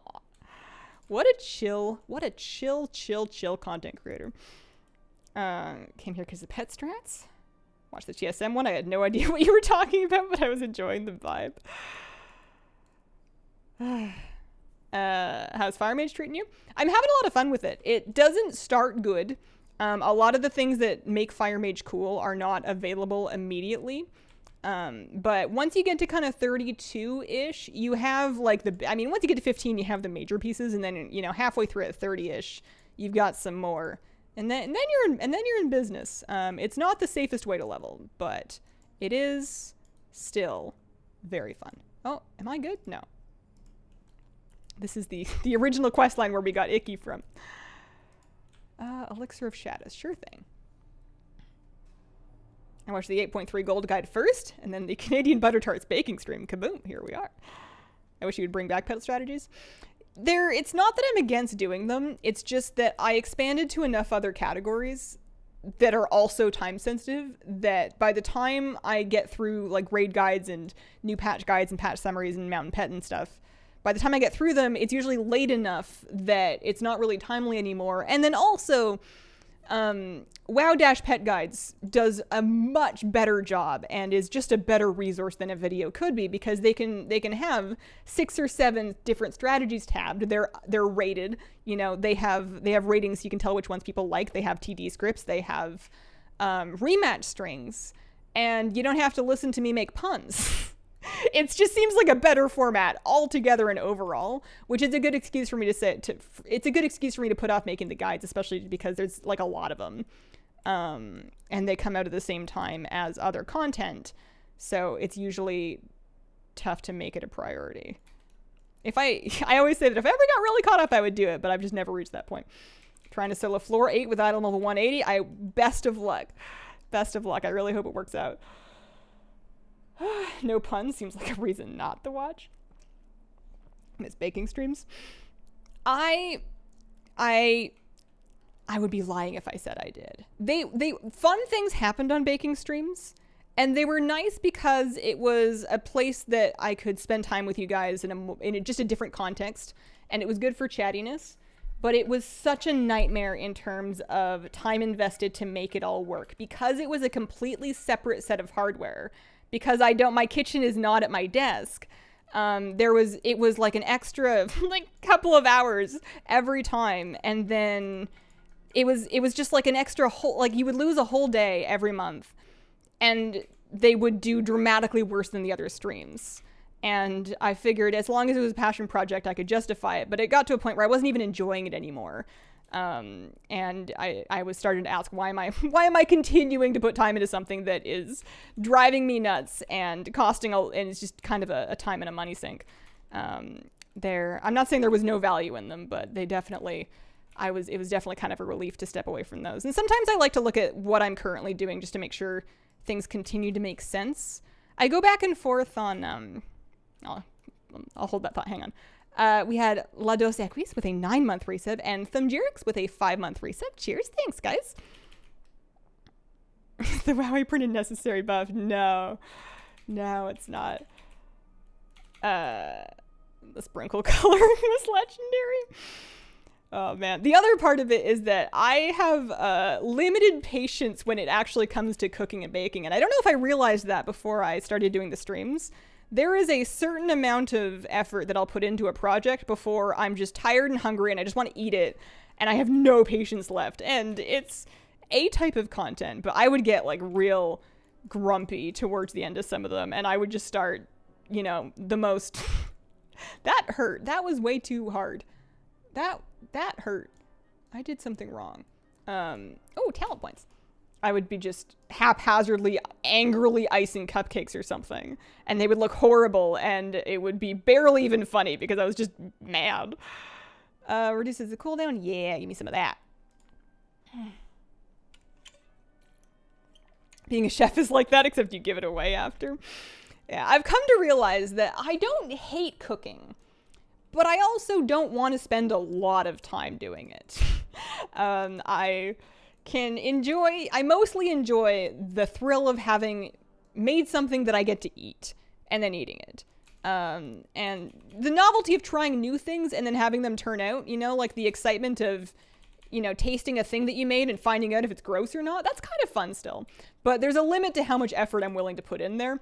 And that limit's pretty low. The bar is pretty low. I do not try very hard. And I've come to accept that that's okay. I'm not trying to be a successful chef or creator. I'm not trying to be Pinterest perfect or an Instagram baker or anything like that. I am going to make some awkward looking cupcakes and then I'm going to eat them. Red giving out 5 more gift subs. Thank you very, very, very much. Like the baking streams is a change of pace, but Friday does a great job at that too.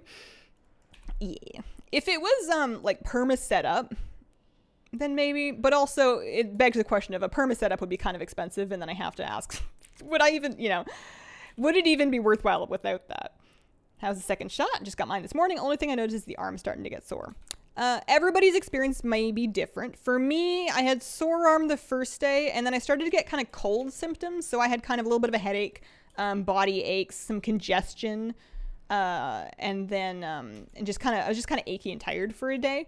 But my symptoms lasted about exactly 24 hours. I would say they kicked in 4 or 5 p.m. the day. Oh, how many hours was that? They started about 6 to 8 hours after my shot, and then they ended almost exactly 24 hours after they started.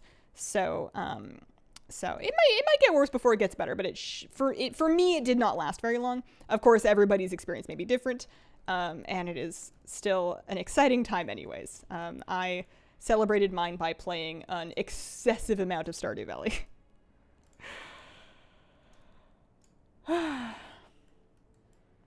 For me, it's about ROI. I have difficulty quantifying it in my brain when I spend 30 to 40 minutes cooking and then like 15 minutes eating. Math doesn't work for me. Yeah. Sometimes it's nice as a hobby, I guess, but yeah, it's tough. Usually, if I'm spending a lot of time making something, I'm making a big batch of something that then has leftovers, like multiple doses. Like, I'll spend an hour making muffins, and then I'll freeze 23 muffins, and then have a freezer with 23 muffins in it that I can take out and then have, snacks and breakfast for like a month. And that checks out. But, spending an hour on something that I eat once checks out less. I have to really want it for that. So I've been trying to perfect the art of preparing in bulk while still eating things while they're still good.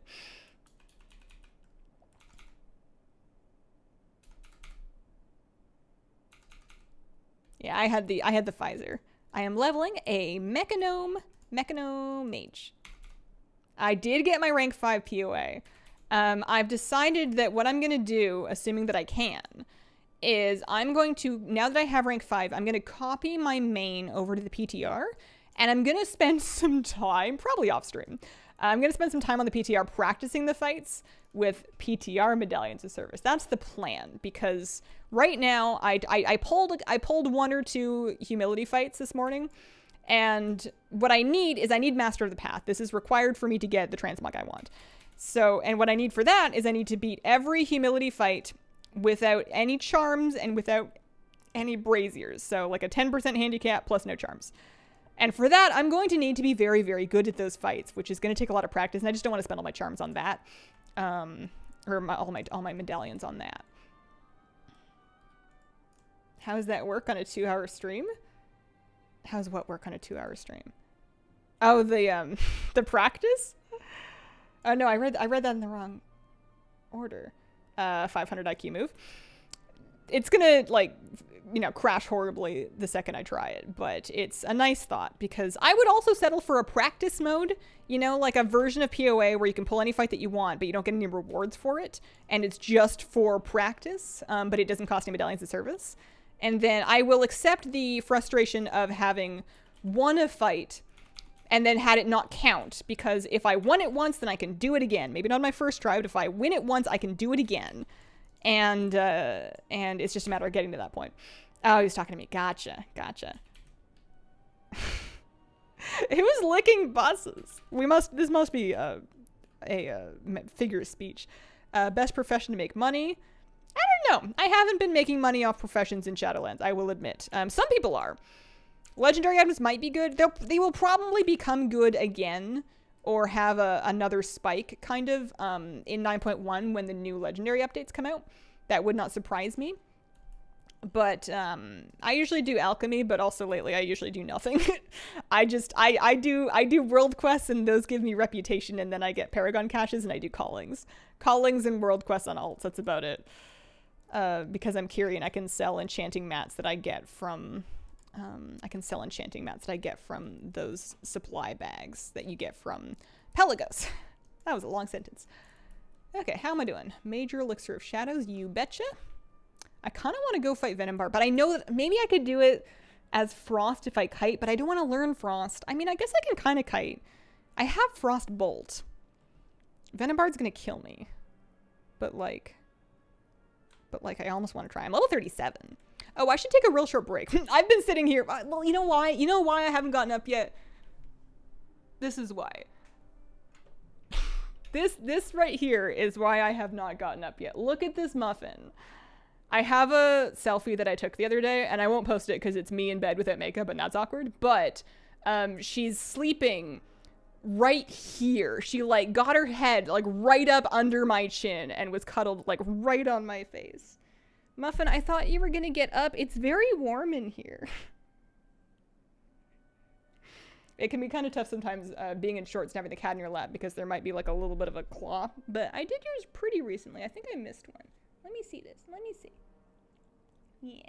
Yeah, you got a poker there. I'm gonna get you later. I mean, I'm gonna clip her nails later. I'm lucky to have a cat that's we spent some time training her with it when she was young, but she's pretty chill about nail trimmings. Also, I bribe her extensively. She gets treats every single time. Okay, I'm gonna get up. I will be right back. I'm going to get this cat off my lap somehow.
Okay, I am back on.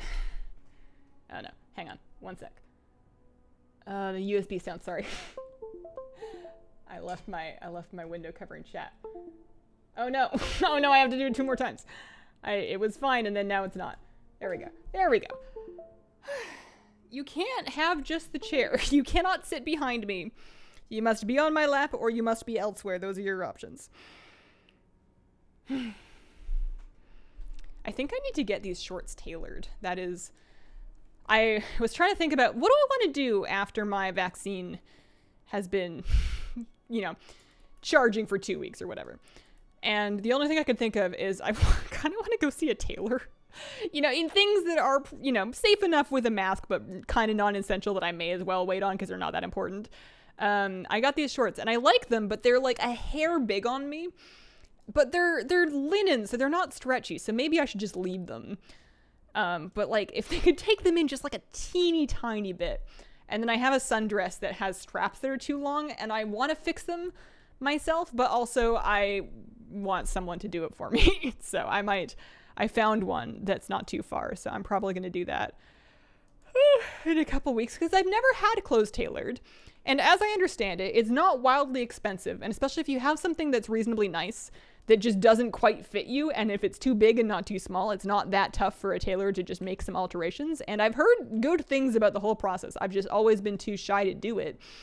And I figure, you know what? I'm a grown-up.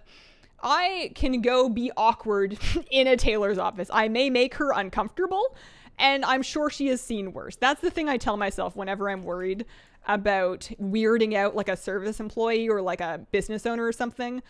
With my own discomfort with shopping, is that this person faces the public. They have seen worse. So as long as I can make it clear what I would like to have done, and I am polite and I am considerate, they will not hate that I have entered the shop. Because that's the anxiety, right? That like, oh no, I'm going to stutter. I'm going to be so uncomfortable. They're going to hate me. They're going to wish I never came in. And generally speaking, not true. You have to be pretty horrible for you to be the worst person that a public-facing employee has seen that day. Jay Sox, thank you for the 4-month resub. Also, Sebastian Groshans, thanks for the 2-month resub. I love my tailor. It feels like one of those things that people put on lists of things they wish they'd tried sooner. Do you think we will ditch masks? I think that for indoor stuff, it will be a long time.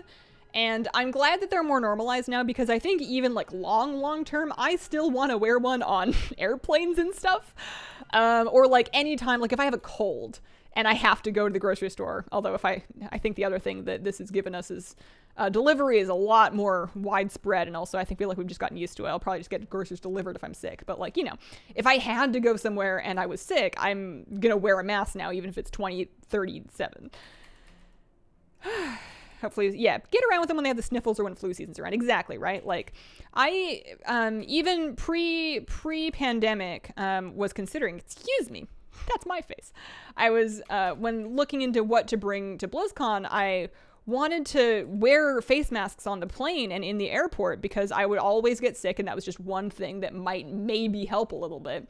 But I always chickened out because when nobody does it, and in, airports in the States, people are concerned about, face hiding coverings, or at least they used to be.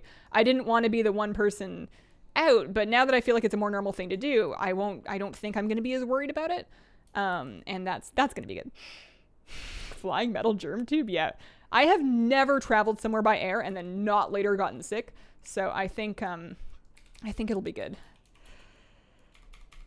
Hospitality manager, as long as you're nice, you're better than 90% of the people that we've seen that day.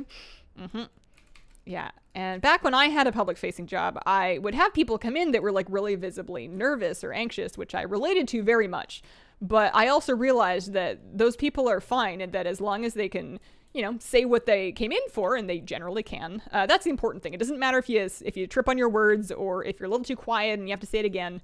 It's all fine, and you're not ruining somebody's day with your presence. You're fine, and you should definitely go and do it because you'll feel better once you did. Wore a mask on a plane last year. 100% recommend it. I deal with cold just fine, but my nose gets cold. Train's awesome. Someday I would like to take a trip by train, but like scenically. You know how people take cruises and, the boat is transportation, but the boat's also the attraction? I want to take a cruise train. I want to, just like watch the countryside roll by, like some 1800s English gentleman of some sort. Siberian train trip. Adjusting to not wearing a mask in public is going to be my experience of not having my hair hiding part of my face. Yeah, especially indoors, although I think it'll be quite a while before it's advised indoors, and that's fine. Great train trips from Portland. Want to do something in Europe then? Yeah, it's not a anytime soon thing for me. Traveling is tough when you make content because it's very difficult to justify leaving for longer than like a day or two. It's not that you can't. I don't really have a boss. If I say, I'm leaving for 2 weeks, guys, peace, nobody's going to tell me no, or at least nobody has the authority to tell me no. But it's relatively well understood that in content creation there's momentum, and that if you leave for certain amounts of time, you will suffer. Like, if I left for 2 weeks and I came back, I don't think my career would evaporate, but I think that my average concurrence would be less, and it would take a while to get back to the level that I had been at. That's just how that works. I've often fantasized about a future where I am well established enough to kind of take that hit, and then I have like an expected annual thing where it's like 1 week off or 2 weeks off every year, same time of year, so people know when it's coming, and it's not like oh, what's going on? It's like, oh, that's this is Hazel's vacation. And then, maybe I go somewhere and tell you all about it when I get back. But I do not feel a need to do that anytime soon. All 12 of us will still be here. Yeah. I don't know if it's as life-ending as people make it sound. I think it's more if you disappear, without notice for months at a time, that can be very difficult to rebuild from. Not impossible though. But yeah, the other thing is it's just hard because streaming is not difficult to do on a daily basis once you're set up for it. Once you're set up in your company, you've got your thing. For me, lately, it is not hard for me to turn on my stream and chat for a couple of hours. Indeed, it is therapeutic for me, and it's very chill, and it's also profitable, and it's so hard to justify doing anything to my life that would involve me not being able to do that for a day when it's such a good deal, How can I, as someone who is lucky enough to hang out and play WoW and chat for 2 hours a day and then get paid for it, say, you know what, nah. I'm gonna not. Like, you can't. It's a very tough thing to do because it's such a good gig. IRL trip vacations to Japan. Did I say Japan? I was thinking Japan. Did I not say that out loud? Did you just guess? I thought you were having an amazing hair day today. Why, thank you.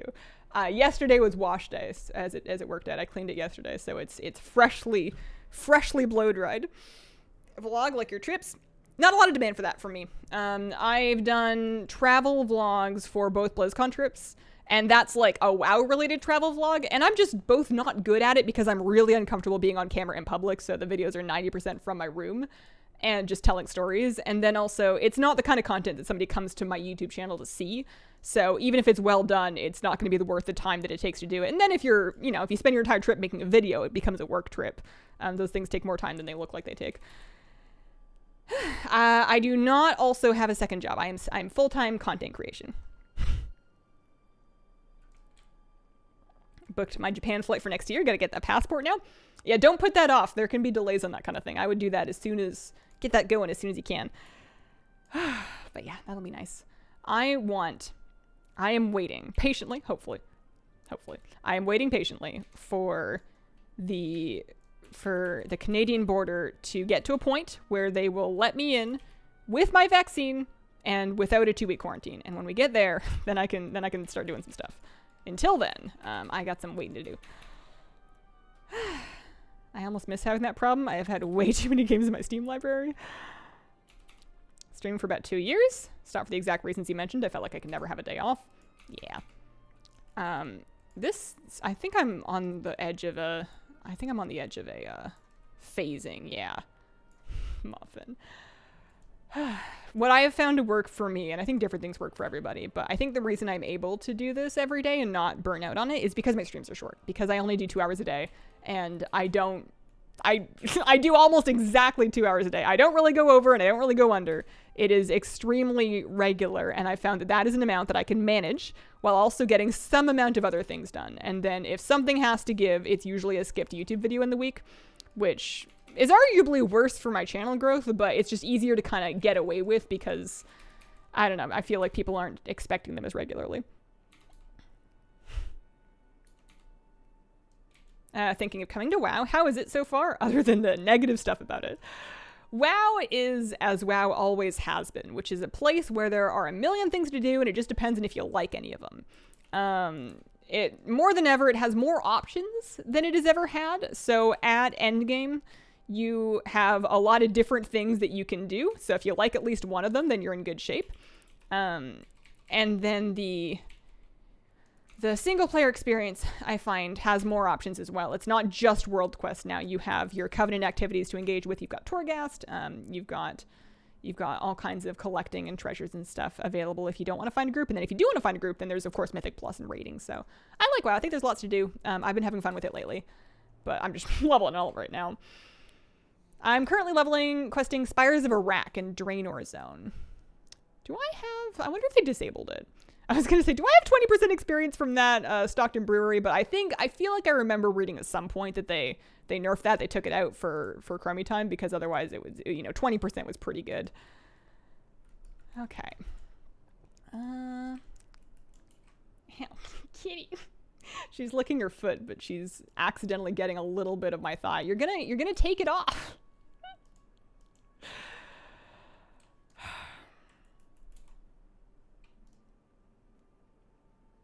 Day trips are a good supplement, like your coast trip. Longer vacation's totally worth it.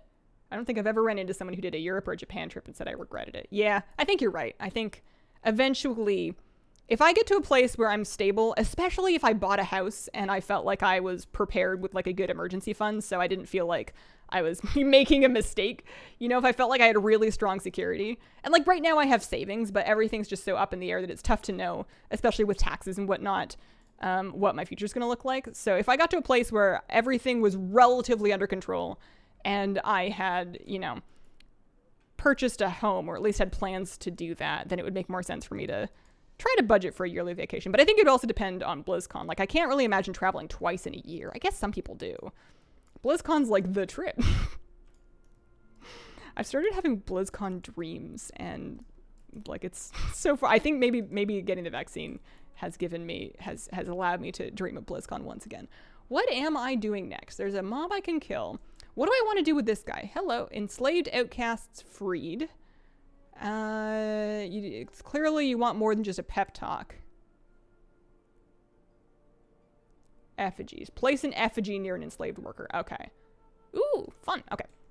The effigy will create a perfect copy so that nobody will ever know that they've gone. I'm assuming the effigy is something I'm going to loot. Possibly from a mob. Potentially off the ground. I haven't done... I talked a big game about being familiar with these quests. I don't usually make it this far. There are treasures out here, at least. These are archaeology treasures, I think. Am I in combat with that thing? I might be, yeah. Crazy Naru giving out a gift sub. Thank you. I saw someone complaining that WoW had nothing to do because they don't like any of the things you can do in it. Yeah, I mean, one of those two things is true. It's perfectly valid to not like the things that WoW has to offer right now. That's, a real possibility, but I think it's disingenuous to say that there's no content. You can say you don't like the content, but there's a lot of content. It is a little, I'm sure there are people that have been playing more WoW than me over Shadowlands and are caught up with Shadowlands. They must be out there, but you would have had to have played a lot of WoW, I feel, to be finished with everything that basic Shadowlands offers if if you engage with a couple different types of content. Just because of how much was shoveled in there, at least in terms of collectibles with the Covenants. If you're not into collecting, then yes, you're probably going to be done, and then it's probably time to take a break until 9-1. But I've been part of a guild for a long time that has that kind of rhythm to it always, where we raid when a raid is new, and then we finish the raid, and we take a break. Not always, but I think starting in WoD, late WoD, Hellfire Citadel really broke us. I think it was at the end of Hellfire Citadel that we became a guild that does not raid year-round, and instead raids when the raid is new until we've cleared it ahead of the curve, farm it until people have their stuff, and then take a break until the next tier. So we have kind of on-season and off-season. And that works beautifully because it gives people time to engage in the other things outside of raid time. And then it gives you time to miss the raid. So, whenever a new tier comes out, we all get back together. It's like school's back in after summer. Hey, what's your transmog? What are you playing these days? How you been? How's your wife? How's your fence? How's your dog? We're very domestic people. And then it's become very normal in my guild for people to take breaks and play other games during downtime. So I don't know if people are that much feeling the gap between raids because, you know, we're not still playing Nathria. If I was still playing Nathria and I was committed to raid Castle Nathria twice a week until the next raid came out, I would have lost my eyeballs. They would have rolled out of my head or down the stairs into the street and someone would have driven over them with a truck. It would be bad.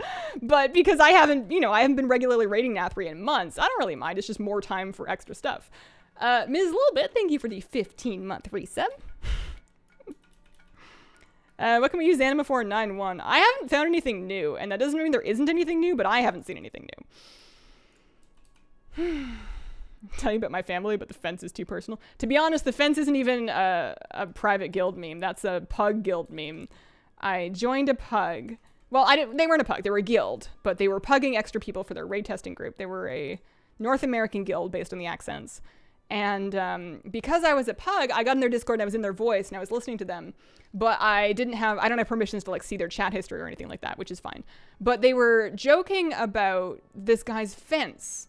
The raid leader supposedly has built a fence, added a gate to a fence. There's some gate meme where everybody's like, man, your gate's looking real good. And I'm pretty sure they're talking about a home improvement project and everybody's talking about the latest photos in the Discord. And I would be lying if I said I wasn't curious about wanting to see the fence photo. But like, I haven't spoken in voice with these people, so it would be awkward for me to ask me like, yo, can I see the fence? Maybe if I make it through the rest of raid testing with them, I will ask. But that was when I knew I wanted to keep raid testing with those people, was when their big guild meme was about some guy's gate. And I appreciated that.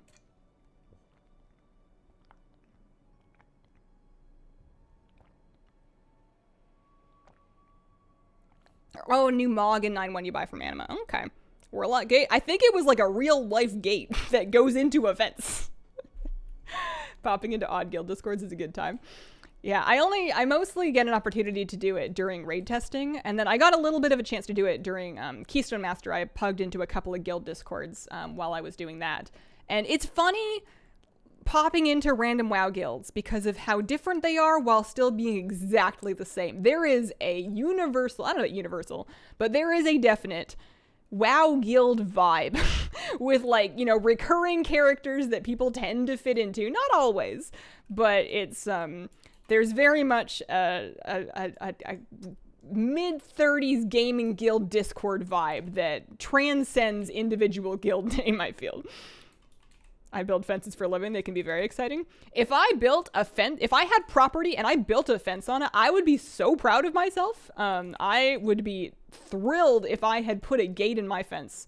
That would have taken, I would have had to look up information about hinges and then probably other things. I have not found these, what did they call them? Oh, effigies. Oh, they gave me the effigies. They just didn't go, oh no, there's a button right here. There's literally a button right there. That's what I've been looking for. Whoops-a-daisy-doo.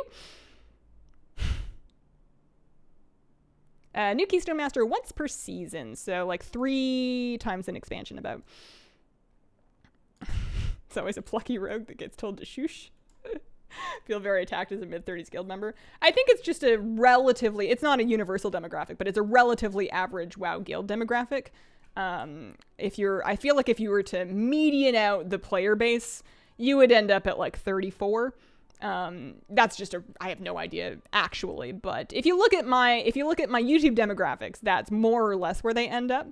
The thing that delights me, it's not a secret that WoW is not hip happening and hopping with Gen Z, which is good because I do not know how to appeal to Gen Z and I don't care to. Because they would think that I'm too millennial for that. They're not going to like me. That's fine. So the 13 to 17 demographic for WoW is not non-existent. I'm sure 1 or 2 of you are in that age group, and I wish you all the best. I'm glad to have you here. Welcome. Welcome to the old people party. I'm joking, but my 13 to 17 demographic is so small that not only is my 45 through 54 bigger, my 65 and older demographic is bigger than 13 to 17 on YouTube. And that delights me very much. That makes me very happy. Yeah, 20 would make you Gen Z.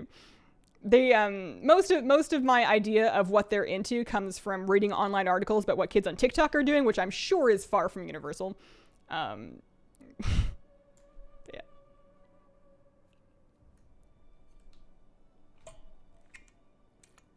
I'm sure they're normal people. They are doing the unenviable task of having to grow up online.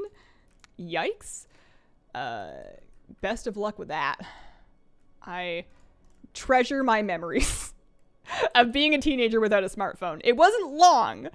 And I was probably one of the last generations to, at least in my area, to live like that. Smartphones were just coming on the market, but they weren't like, teenagers didn't really have them yet. At least where I lived when I was that age. It was a couple of years later. I think I was like 18 when I got my first smartphone. And I appreciate that I had a chance to, run around and be really cringy and upsetting without that being always there. Game's good even for a Gen Z, better than most that are out right now. Got here, what are we talking about? WoW demographics and the universality of guild humor. I feel like a lot of guilds, or at least a lot of the ones that I've plugged into, have a very similar vibe that is that I really enjoy. People just find their comfy thing, and they're doing it. Didn't get a smartphone until 23. Yeah, I had a cell phone before that. I got my first cell phone, I think I would have been 16, maybe 17. I remember I bought it for myself because my parents did not get on board with getting us phones. So I saved like allowance and birthday money and stuff, and I got myself a little red flip phone that was prepaid, so I could buy cards for it. And that was nice to have so that I could like text, my mom about getting picked up from band practice, stuff like that. It was nice for coordinating. I would text my friends. I would talk on the phone. If I had the minutes handy, I would talk on the phone to like a high school boyfriend, whatever. And that was fun. But it was text. It didn't even have a keyboard yet. Ow, I am in pain. I need to do better. I need to make better choices in this game. How shall I do that? I cannot combust. Ooh, I can hyperorganic light originator. And then I can do some of this. And then... Oh, no, that was a mistake. I have another one of these. And then I have another one of these. Another blazing barrier. This boss hurts. I have not a chance at beating one of those group bosses. No way. If I go try and fight Kehoe, I am leaving in I'd say a body bag, but I'm a gnome, so it's like a tripod bag. Just like a little bitty thing. Free calls after 9. SMS would cost 25 cents a pop. Sounds expensive. I feel like I tried very hard to not go over my like 100 that I had a month. And you playing band? Trumpet player, yeah.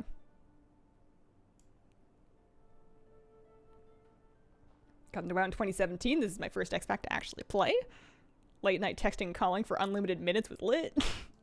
Yeah, when I got home, because it was free, if I could get on the computer, I would prefer to talk on MSN Messenger.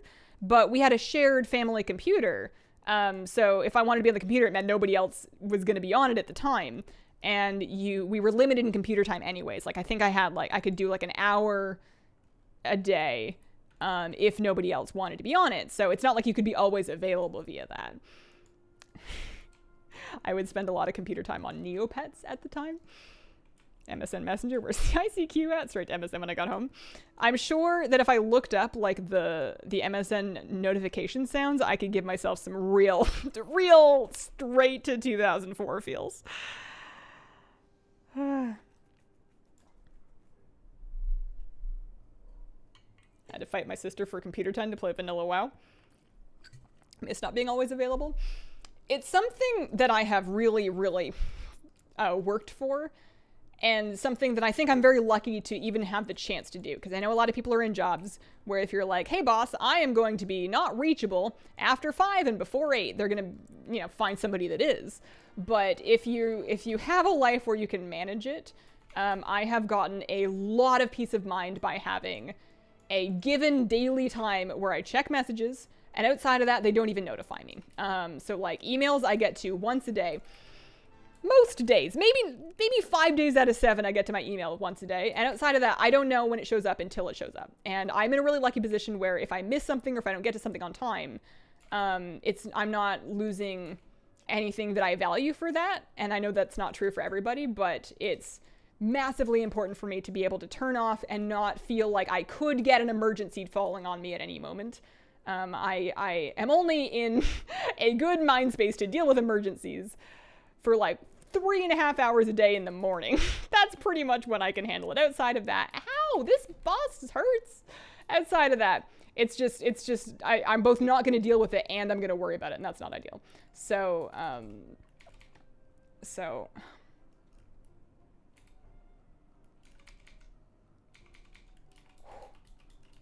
I didn't expect to have to play my character.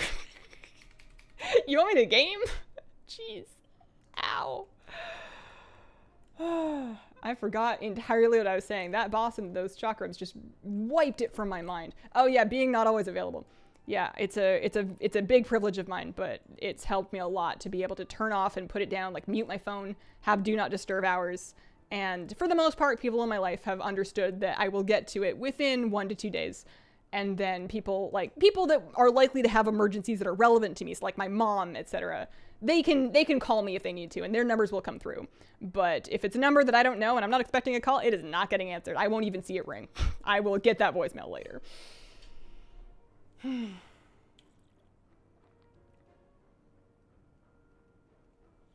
Freshman year of college, I didn't have a cell phone. My friends would travel around the campus yelling my name to find me. That's funny. That's funny. Yeah, I had a cell phone by the time I went to university. I didn't have a smartphone yet. I'm pretty sure I did my single semester of uni with one of those roomers, the LG roomers, so I could text. Although I didn't have any friends. I went to university for 6 months. I didn't make a single friend. I had like I did not fit in. I mean, I probably didn't try hard enough. Part of it was I didn't live on campus. I feel like my journey might have gone a little differently if I lived anywhere near campus, but I didn't. I lived off campus. I found a suite to rent. And while that was more affordable, it was a nightmare and a big mistake because I didn't drive and I didn't have a car.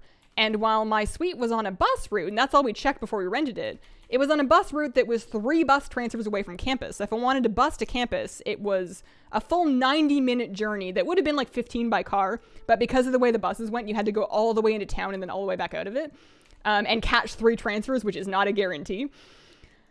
And then like the transfer tickets, those little paper stubby things. So instead, what I would do is I would bike to school, which was about 45 minutes by bicycle. But I had like all my stuff with me, so I would show up. I would be sweating bullets. I would be late, probably. I would get my work done. I would be so tired that I would just go home. You know, I'm not going to go to a party. I'm not going to go meet somebody. I gotta bike 45 minutes with all my books in my back to get back home. I did not make friends there, so there was nobody that really needed to text me. And then I got my smartphone after I came back to Victoria, and that was my first smartphone was an Android just because it was cheaper at the time, and I was quite cheap. Still am, but it was cheap, and it was like what was available. I just walked into a phone kiosk in a mall and was like, cell phone? And then they sold me one, and then that's what I used for the next 2 years.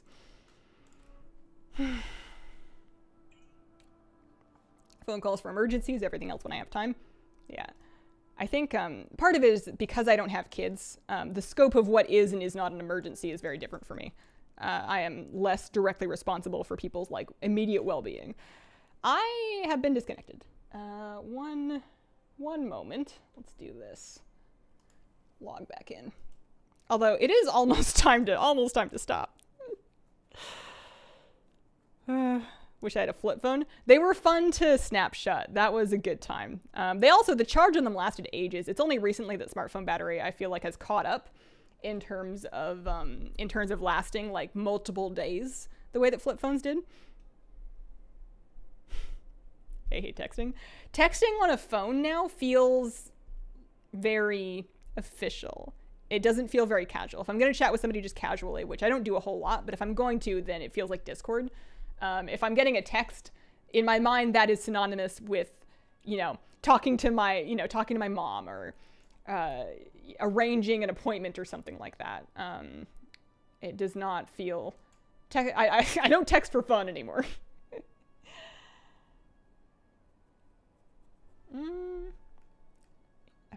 I'm not doing very... I mean, it disconnected me last time I tried. But if I can just do it, it's hot seat. Slate 20 and 30. All right. If I can just do this quest, I'm going to get... I mean, I don't need the legs, but... What is this one? Fire a beam for 4 seconds.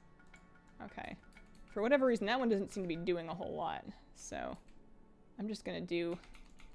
I'm not making any progress. Oh, there we go. I did something. Cheer Hollow, thank you for the 8-month resub. Windows phones had the best physical keyboards. Yeah, I had to try to sell, not so much Windows phones, I wasn't in phones, but Windows tablets. Like the Surface eventually got its stuff together a little bit, but like when Windows tablets were like on, what was it, Windows RT? Oh boy. Windows Phone really tried.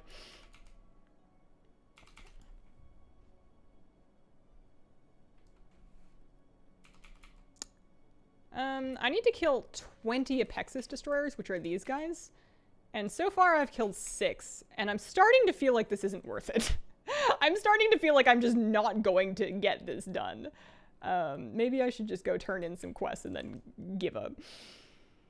It's sad how bad Windows Phone was. I'm sure, like a lot of things, it had something going for it, but Microsoft was catching a lot of bad press at the time because they had just done Windows 8, right? Like they did Windows 8 at the same time as the Windows Phone and the tablets with this whole operating system that was very tile-focused and touch-friendly. And at the time, and continuing to this day, nobody wants their computer to be tile-focused and touch-friendly. They want Windows XP back, or Windows 7 back at the time. And you ended up with this thing that you still have Windows 10. Windows 10 has fixed a lot of the pain points, but you still have this weird thing where you have 2 different interfaces for a menu, because there's the one that works just fine that has always worked, and then there's the new one they tried that looks trendier but doesn't do as much for no good reason. You know, just hide the extra stuff under an advanced option tab if you must, but you don't need to have this weird redundant extra interface that does the same thing but less. And it was like they were dumbing down Windows and trying to make it more touchscreen friendly when people that were Windows users were not there for that, you know. They had their iPhones for that. I got to go to a conference at the time and talk to Microsoft reps about Windows 8 because, you know, they were trying to teach us how to sell Windows 8 to people. And how I ended up selling Windows 8 to people was like, yo, we can put Windows 7 on it. That's what I ended up doing. Yeah, if you buy a copy of Windows 7, we can plunk that bad boy right on there for you. You pick it up in an hour? Okay. Yeah. This looks like I forgot about these. I generally do not care for this kind of quests. But, like, what if it's good? What if it's a lot of experience? What if it gives me a pony? I don't even want a pony. Who has room for horses? Yeah. I lived through Vista, saw Windows 8, was like, nope. Yeah, I managed to make it work. For me, I got Windows 8 when it was pretty new because I wanted to have it running on my home machine so I could explain it to people that were confused. So I was a relatively early adopter of it, and I managed to figure out how to do the things that I needed to do on it. It was just, you know, a little more annoying to figure out where everything was. But yeah, Windows continues to do things that I don't fully understand. They have their niche. Their niche did not involve the thing. I don't know. I have a newly updated version of Windows 10 on this computer, and it really wants to show me my weather in my taskbar, and I don't want it to show me my weather in my taskbar. And I can't figure out yet, and I'm gonna have to dig more, how to make it stop showing me my weather in my taskbar, or the way that Cortana is like tied to search is just really odd. I feel like they could do so much better by just letting go of a couple of dreams that they don't need. Yeah. Windows 8's fine. It's just it does things that are, you know, you can work around them, but they're just not necessary. Like, they've made problems that they didn't need to make. Yeah. A lot of things are really obsessed with, a lot of operating systems are really obsessed with having a universal search bar where you can search your computer and it'll also search the web. And the first time I noticed this happening was in an add-on for Mac OS. I forget what it was called, but it was like a really popular mod that people would add on to Mac that Mac later kind of cannibalized and turned into Spotlight, that would search the entire computer plus the web. But if I want to search the web, I'm going to do that on the web. Most of the time, I'm genuinely, especially because it's using Bing or whatever, but like, if I'm looking on my computer for files from 2014, I really don't care what happened in 2014 on the internet, right? I feel like most people have a pretty strong grasp on whether or not what they want is on their computer or on the web, and they don't mix up the two very much, but maybe that's just me. News and interest turn off. Okay, I'll try that. Yeah.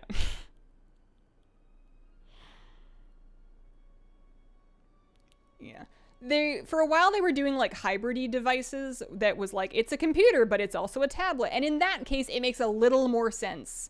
You know, they were really trying to push the touchscreen laptop for a while. And if you have that, then it makes a little more sense. Or like for the Surface, I guess, maybe, to have this interface that is more touch-friendly. And perhaps I just don't understand because I've never tried to use Windows on a touchscreen. But that's because, for me, Apple just got there first. I have iPads. I like them. I use them a lot. So if I'm going to do something that is better served by touch interface, then I'm probably all set on my iPad, and I don't need to figure out how to do it on some weird Windows device. I'm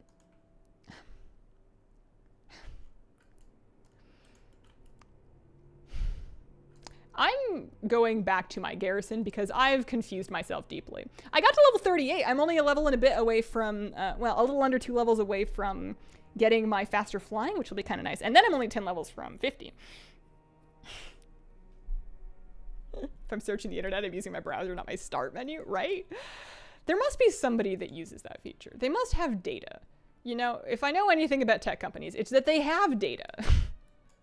Maybe they have the data that shows that nobody uses it, but nobody wants to admit it. They just, you know, it's not unheard of for people and organizations to cling to things that aren't working just because they really want it to work. Jarvis, that Mac thing was called Jarvis. Was it called Jarvis? No, maybe not. Anyways, oh, that's in a grand quest, and then I can turn in. The reason I did that pet tamer was because I've done 5 of them now, and they're going to give me 10 flawless battle pet training stones. Nice. And I've got a bunch of stuff I can vendor too, but I am out of time for today. I had a lovely time. It was really great to catch up with you guys. I will be back tomorrow.